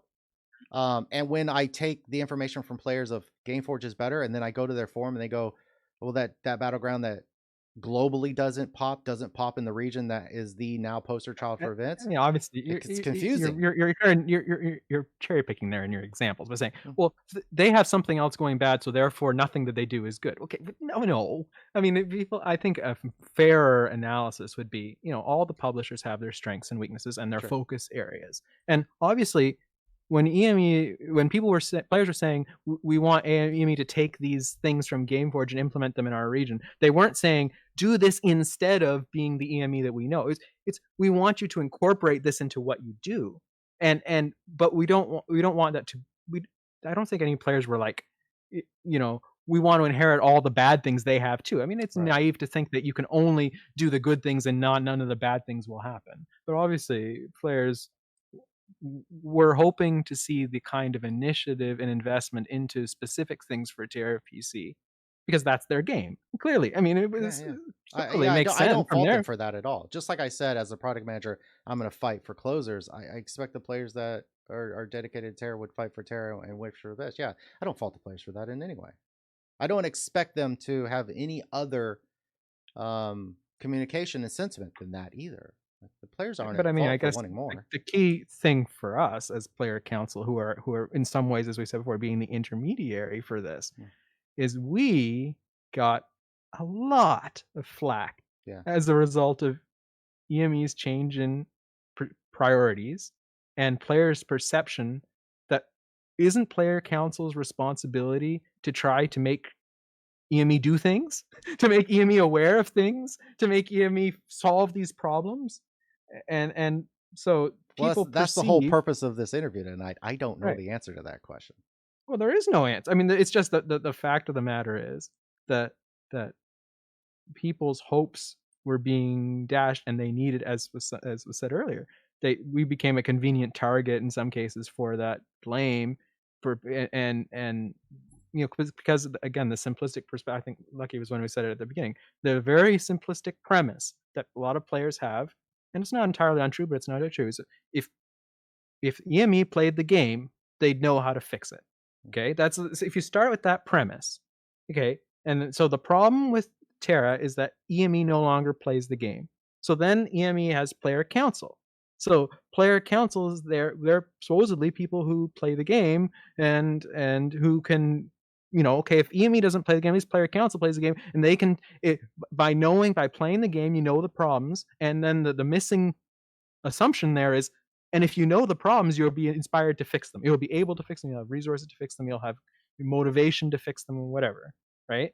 But when all this whole chain of reasons, the problems are not getting solved, and so you're saying, okay, well, EME doesn't play. The problems are not getting solved because EME doesn't play the game, and the problems are not being solved because maybe player council doesn't play the game, or maybe player council doesn't relay our issues properly, or maybe they're self-interested, or maybe they're whatever, blah blah blah blah blah blah reasons of why maybe the player council is at fault here. But the fact is, the problems aren't being solved because EME has made a strategic resource shift into becoming a platform company, not just a TERA company. Yeah. And so therefore, they're just not investing in those things, and their capacity is limited, and the processes of engagement are limited, and so it's not something that so who people want, the person to blame. Who am I going to point the finger to that fault?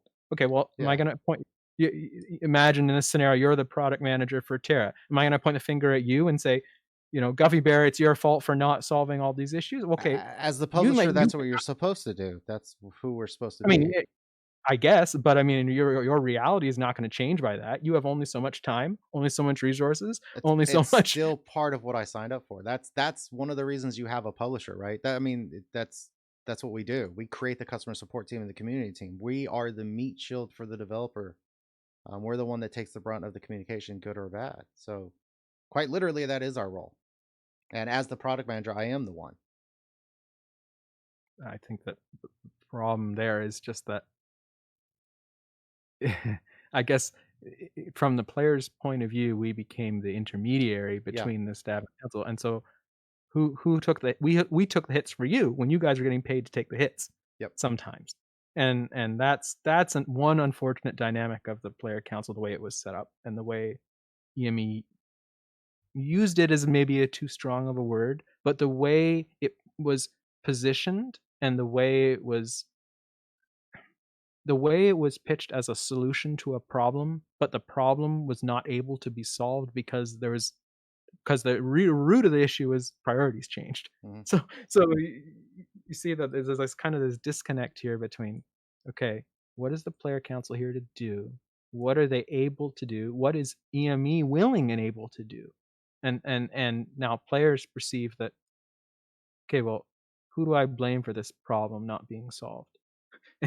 It's so, as we talked for the last hour about how complex and the reasons were and the maneuvering is, and at the end of the day, that's why we're having this chat and reminiscing about our role, what we could have done better, how we could have, is there anything we could have done that would have changed the eventuality?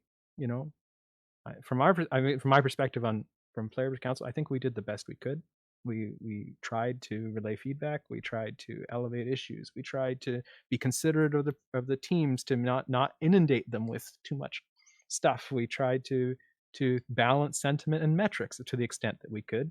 We tried, but at the end of the day, you're facing so many factors beyond your control, and as pointed out earlier, so many chains in command up to reaching the people who actually make the decision that it's I want to point out it is 11:30 my time on the West Coast. Typically, we only go until midnight. You guys are here really, really late. We still have. I would assume there's still more of this topic. What's player council's criticism of in-mass entertainment? But we still had the question to get to of what is player council's criticism of TERA past, present, future. Originally, when I first talked to you guys, I floated the possibility that that would actually be, in and of itself, its own interview. I don't know if you guys have the time to do that, or if we want to keep pushing on the EME side of things, or if it's time to start wrapping it up. I'll go all night. Pez is already committed to pulling an all-nighter for this interview. Yeah, let's do it. So I just want to reach out and feel like where you guys are at. Do we want to keep going? Do we need a shift? Do we need to start wrapping things up? Do we want to start thinking maybe interview number 2? How do you want to do it? Start wrapping things up. Like I'm already a little bit up past what I signed up for, so I mean, y'all are free to continue, but yeah, I got work in the morning too, so it's not complete. I don't mind another session as well if we want to keep going. Like for either I can keep going for this, or I can do a second stream. Like my time, like on this time is okay. If everybody could come back for another session, I would like to do that. I don't want to lose anybody's voice. I don't want to lose anybody's opportunity to talk. I don't mind keep going too, but I really wouldn't want to take it as serious if we keep going. I'd want to make it more loose, more off topic, because I don't want to lose somebody's input. But again, I also don't want to say let's do another session, because this was a commitment by all of you to get together at one time across time zones. And it's not a decision we have to make necessarily right now, because life, I got to go to bed and get up to go to work tomorrow, is more important than us making a decision how we handle the rest of this interview. Yeah, I'm fine for whichever. I think like if it's possible to do a second session, there's a lot of topics I feel like that could be expanded on more. So yeah. I think it should be better because then you don't have to feel rushed either. The topic of terror itself is a whole other, it's a whole other can of worms, and it involves different factors. Like I think we've covered, some topics could be expanded more, but I think we've had a pretty good base understanding or base, of, okay, where's player council? What were they trying to do? What were they able to do? What was EME's responsibility in this? What could have gone better? I think we've covered on that. And why did it end up this way? But I think that is itself, again, that's kind of a eulogy for EME. But now TERA is not going to die, at least not yet. So, there's a lot more to say about, I think, TERA, and I think, it probably makes sense to make that a separate topic. Since we started the question and only we got to a couple people, before we start wrapping this up, the other members of Player Council, do you want to say a couple things on your criticism of in-mass entertainment? And I'm saying criticism as just an equal flat word, not a negative or a positive. I can't think of a better word. It is 11:30 at night. Your feedback, your impression, you know what I'm trying to say. Your thoughts on in-mass entertainment as a publisher. That's what I'm trying to say. I just feel like for mostly like because we're just TERA players, we just don't want to see the game die, obviously. So I think like no matter what, people will find some criticism of like you should have done this, you should have done that. Like this would have probably worked, but again, it's like you said before, we don't know. Like this is the path that was chosen, right? It could have worked out, but it might have not. So I feel like I just feel like the game's still around, so that's obviously a plus. But it's just that people will be disappointed because again, this is their game and they don't want to see it go down without a fight, so they'll like lash out, I guess. So yeah. You can't win them all.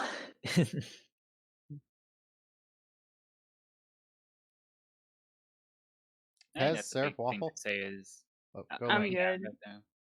I was gonna say like, there's definitely good and bad for everything that's going on, and like Kami was saying that there's nothing that you can really change. In hindsight's 2020, right? So anything that people say like, oh, we should have done that, we should have done this, is kind of irrelevant. But I think for the time that I was there, I think hearing the feedback that we did give and doing something about it was probably very good on NMAS's. Like they didn't have to do half the things that they did.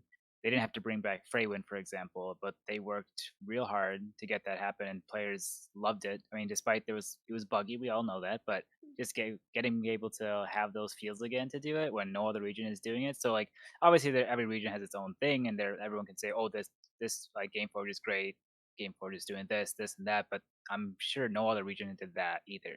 So I think the ability of what you could do, especially not really having any developers to do those. 'Cause I think in GameForge they do have developers to help make those kind of extreme dungeons and make those kind of content changes a little bit more easier.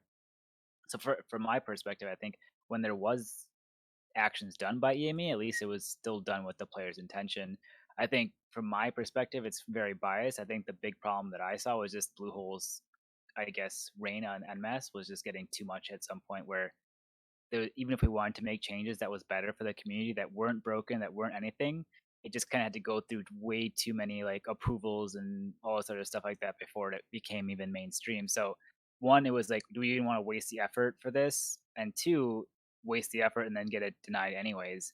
So I think that's where I felt was a big problem, was Bluehole was kind of had you guys as in a leash for a lot of the things we wanted to do. But I'm gonna interrupt you real quick for that. That's something I want to not disassemble. I want to destroy. I want to eradicate. The idea of EME wanting to talk to players as gamers, that stems from one of NMAS's core values that's always been there. Relationships first. That's one of the core values that's always been there, and we've changed like our core value document, that all corporations do. But one of those fixtures is relationships first, and that's the relationship we have with our players, but also the relationship we have with our developers. There is no time where the relationship has ever been that way. It's never been that way. Like if you look at the TERA team, they talk to the developer and the business team, and neither of those teams can tell NMAS what to do. NMAS can't tell those teams what to do. Bluehole doesn't own NMAS. It doesn't work that way. There was a capital investment, right? And at no time did I sit in a room and have a conversation with Kraft on. It's just not the way that relationship worked. The way that relationship worked was they are the developer. They're developing the game. I don't tell them how to develop the game. Like I didn't go to them and say, you need to make a gunner. Like that didn't happen. We provide feedback. We help them with what would be best for our region. We tell them what will work, what won't work. We do things like that. We shift things around. But it was never in any of my experiences a situation where there was that kind of control. They couldn't do that. Like if I said, sorry, it's deference. I would say deference is maybe more than control, right? Like when the developers give their opinion on something and say, no, I really don't think you should do this for this and this reason. And how willing are you to push back and say, okay, I appreciate your input, but I think we've thought about it. We're still going to do this anyways, and we're willing to live with the consequence. And as you said before, EME having gotten burned from some of the mistakes they made in the past that caused long-term consequences that Bluehole had to end up working overtime to fix, made them extra reticent to saying, okay, I don't want to do anything that's going to mess up the long-term balance of the game because it could reflect poorly on me. It could reflect poorly on EME as a company. It could cause the developers trouble. So I'm going to take their, maybe it's not thou shalt not do this or thou shalt do this. It's hey, we don't think you should do this because of this and this reason. And then rather than saying, okay, I appreciate your input, but I'm still going to, it was the desire to be deferent to their judgment because of that. We're just putting the product on the shelf viewpoint rather than our job is to take ownership. I've done a disservice to myself by stating it that way because the intent isn't there. That's something we'll talk about on a later stream. I think it will take. I did clear out what you were saying. I get what you mean, though. It's not like I'm saying I probably worded it the wrong way. No, I wasn't trying to attack you. It's just it's a larger sentiment in the community, and it fluctuates, right? Some people say no, EME was completely autonomous. Some people say no, EME did exactly what Bluehole said, and some people fall in the middle, but with their different examples. And it's just I wanted to take the opportunity just to make that statement that that's not even the way it worked. The way Really, we the EME approached every one of staff. those situations was relationship first, so it becomes a compromise. You know, it's like we would tell them something, they would tell us something, and we would say no, this is what we believe, and they say no, here's what we would believe. And at some point, when you're in that kind of relationship with somebody, working, personal, or anything, and there's that disagreement, you have to make a compromise. EME wouldn't ever hear the developer, have the developer say this is serious, this is the way we want it, and we go, nah, fuck you, we're going to do it our way. Like, that isn't the way that would go down, right? We would never just say, well, screw you, we're going to do it anyway. That wouldn't be how we would resolve that problem. That is so what the players wanted you to do. Right, but that's, yeah, the relationship first. Like, that would burn, that would just cause problems later on. And we don't have that much control. I can manipulate data sheets. I can't change the game. I don't have that much control. It just doesn't exist. We're not developers. The code is still encrypted when we get it. I don't have source code for the game. And Bluehole can turn things on and off. Like, all the things that I could shift in a server side data sheet, they could just build into the game and remove the ability for me to do something. Like, there's no win in that kind of a relationship. And I'm making it very generalized because I'm not talking about any one specific instance, but yeah, it's just like that attitude, that assumption of how that relationship worked. InMass would never have approached it that way. We would always approach it of, how do we understand what the developer is trying to say? How do we express to the developer what our players are trying to say? And when it comes to something in game, we have to trust the developer. We have to provide them all the feedback we can, give them all the information we can, but we have to trust in them, because ultimately it's their product and they're going to continue developing it, not us. When it comes to publishing side things, then it does fall on us to make those core decisions. And we would expect Bluehole to trust in us. You know, if they reach out and they say, well, we want you to do this gigantic website release, and we go, well, that doesn't really, the players aren't there. We're going to do a social blitz. You know, that's where that's our expertise, and we would expect them. Or like, one of the biggest things that always comes up, and I've had this argument, the once a year change of costume thing. Developers freak out on that. Like, they designed the game to not do that, and we go, no, we do this. And I have had the argument where I've talked to a developer and worked my ass off to say, this is a core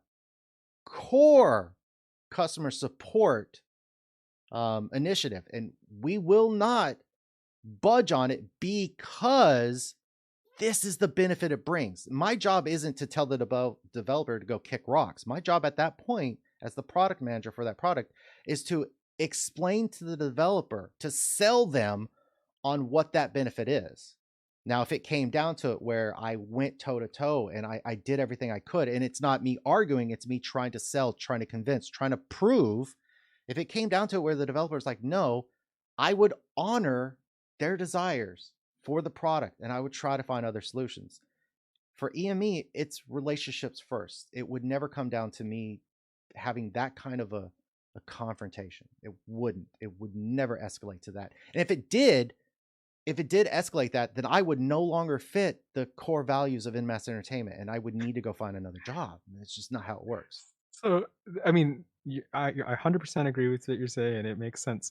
But think about it from the, I don't put it another way. As a consequence of everything you just explained, the net effect is Bluehole can make a decision and you will obey, or the developer will make a decision and you will obey, and the because that deference is part of your relationship with them, and the only potential for difference is your ability to negotiate, to sell the developer on your viewpoint. And so really our job as player council in helping you as staff who have to negotiate these points is to give you the selling points, to give you have a stronger argument, so that hopefully the developers will it's still your choice of using the word obey, right? And I know you're using the wording that I'm giving the perspective. I'm not actually saying, I'm just giving the perception. That's the perception. That's player sentiment. Players, I understand, but it's a semantic issue, and that becomes really, really a big issue,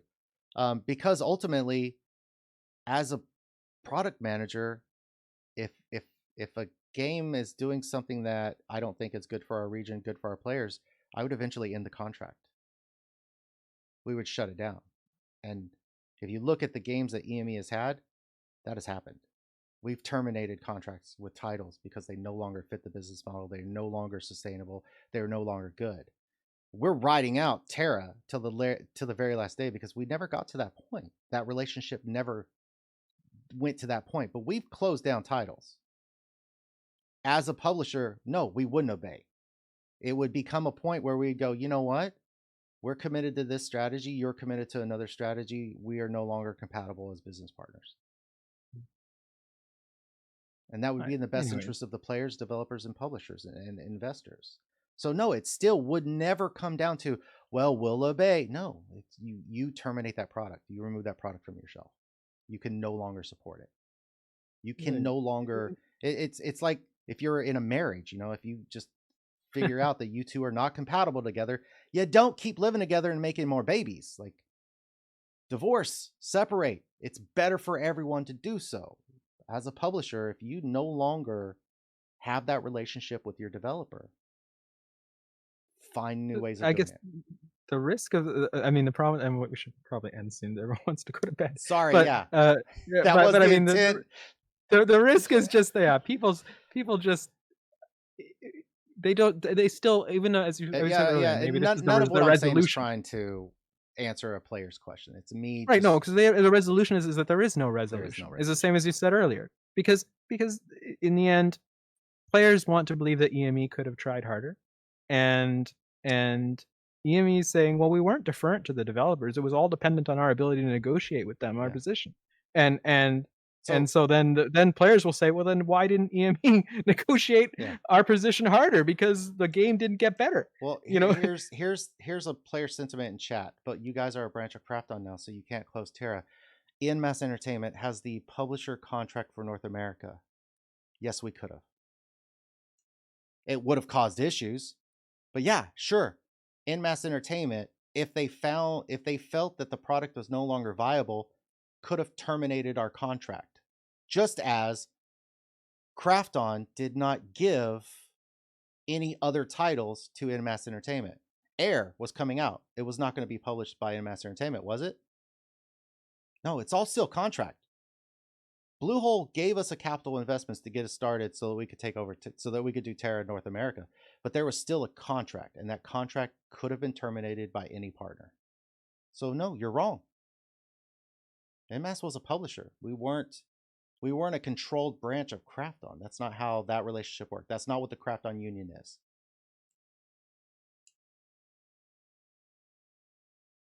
Yes, way. 100% way.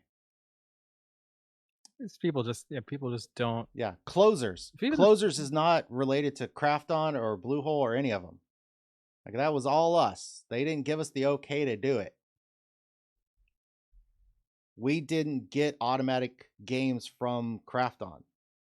The only Krafton game NMAS has ever published is TERA.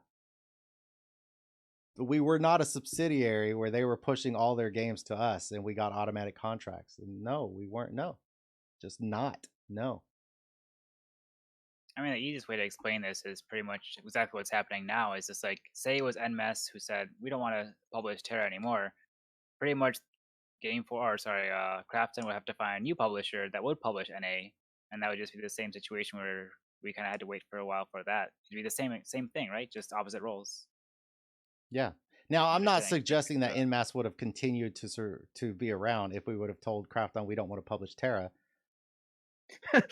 Yeah, there's a difference between you can and the political consequences of doing. If you walk into a 7-Eleven and they decide not to stock any more product on their shelf, what are you in 7-Eleven for?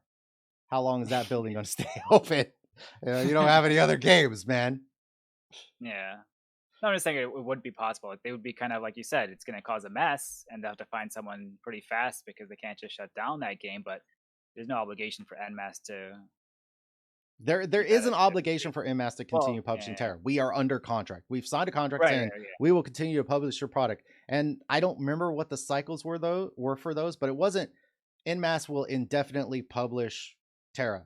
Oh, there's no such thing. There were points, and we renewed the contract.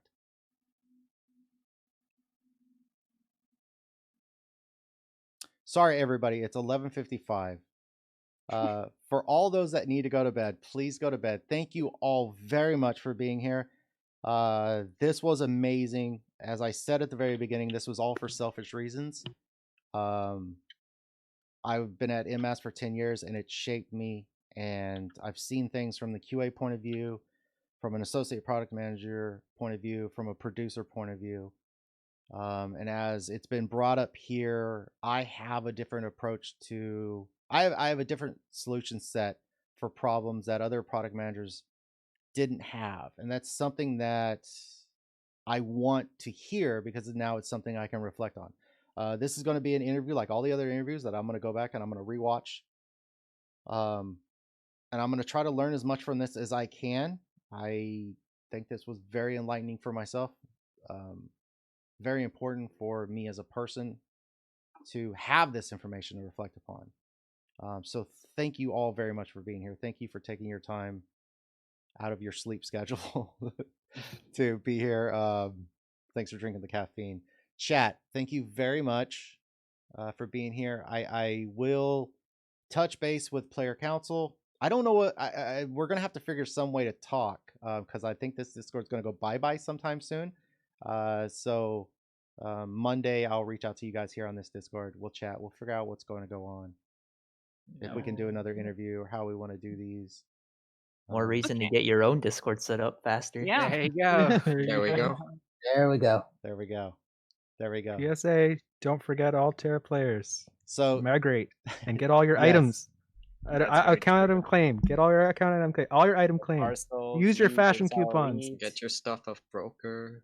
Get your stuff Yep. off the broker. was Oh my there goodness. ever a document released of which tokens players would need to do No. something? I wish there Nuh-uh. were. We need that because people are confused. Yeah. And Yeah. we've been trying to. Yeah. I mean, I know certain things like fashion coupons I expect won't work because we reused an ID Well, for another no, so- merchant that was. Not necessarily. The one of the hard things, and probably why this information isn't there, is in the server side data sheets.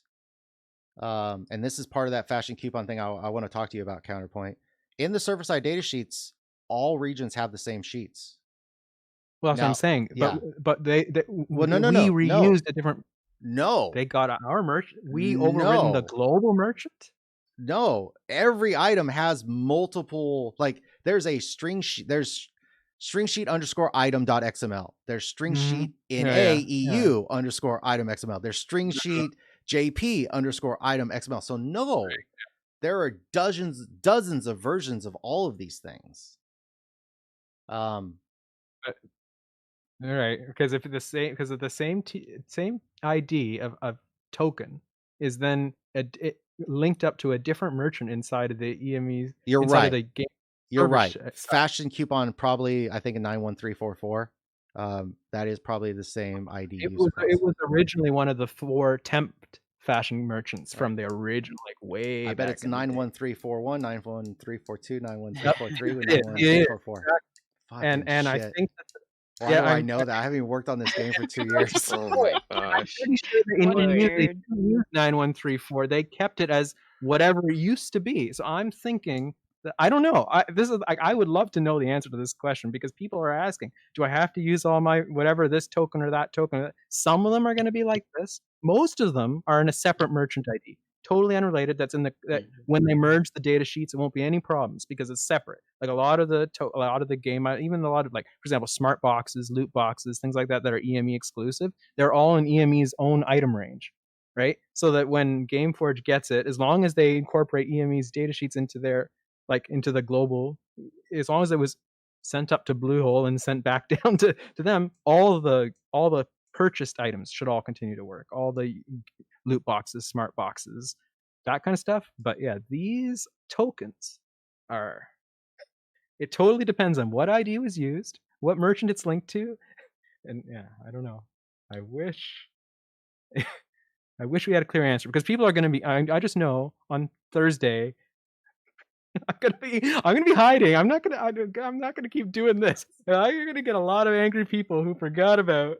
Oh, I forgot to whatever this, I didn't open my whatever. Oh, especially that's why I keep telling people, item claim. Get your items at item claim because my God, Yeah, people that's might have spent horrible for me. thousands I of dollars and hate left this. as an item claim. Oh. And broker, so that was mentioned. And Get the those elite boxes. Yeah. elite boxes might still work because use it might be a mine. separate ID. I'm not gonna But- take that chance. No, I wouldn't take chances too. Yeah, don't take chances with your merchant items because those take too long to open. God, Can you one at use a time. zero TD before you leave? Is it possible? Yeah, you need to make them It's into like the 30 new. minutes to open all the boxes. Yeah, exactly. Auto clicker. No, the new ID for opening loot boxes that has like where you can open multiple at once. We need that for the elite Oh boxes. yeah, I know, right? you just Crazy. set it and then forget it. Anyways, yeah. You shouldn't have been Hopefully- hoarding them. God damn it! Absolutely, I had hopes that Oh. maybe there'll be something new in it. I think there's a lot of players in that. Well, you should have changed Yeah. them to be like the ones in closers where you have to open them the same day. Dude, One- that's another one of those things. Like if we talk about the resources we have, that was Yeah. another one of those things where it was constantly being brought up. I actually was really, really wanting to dig into the elite system. I didn't do monetization, but systems like that, like Strongbox, like systems like that, even though they could be tied to monetization, were systems that I would typically take a hold of and run. And there were several times, like once Thailand opened up, I saw in the data sheets that Thailand went ham on elite. They had like 9 different elite status type situations in there, and I was like, crap, why don't we do something like this?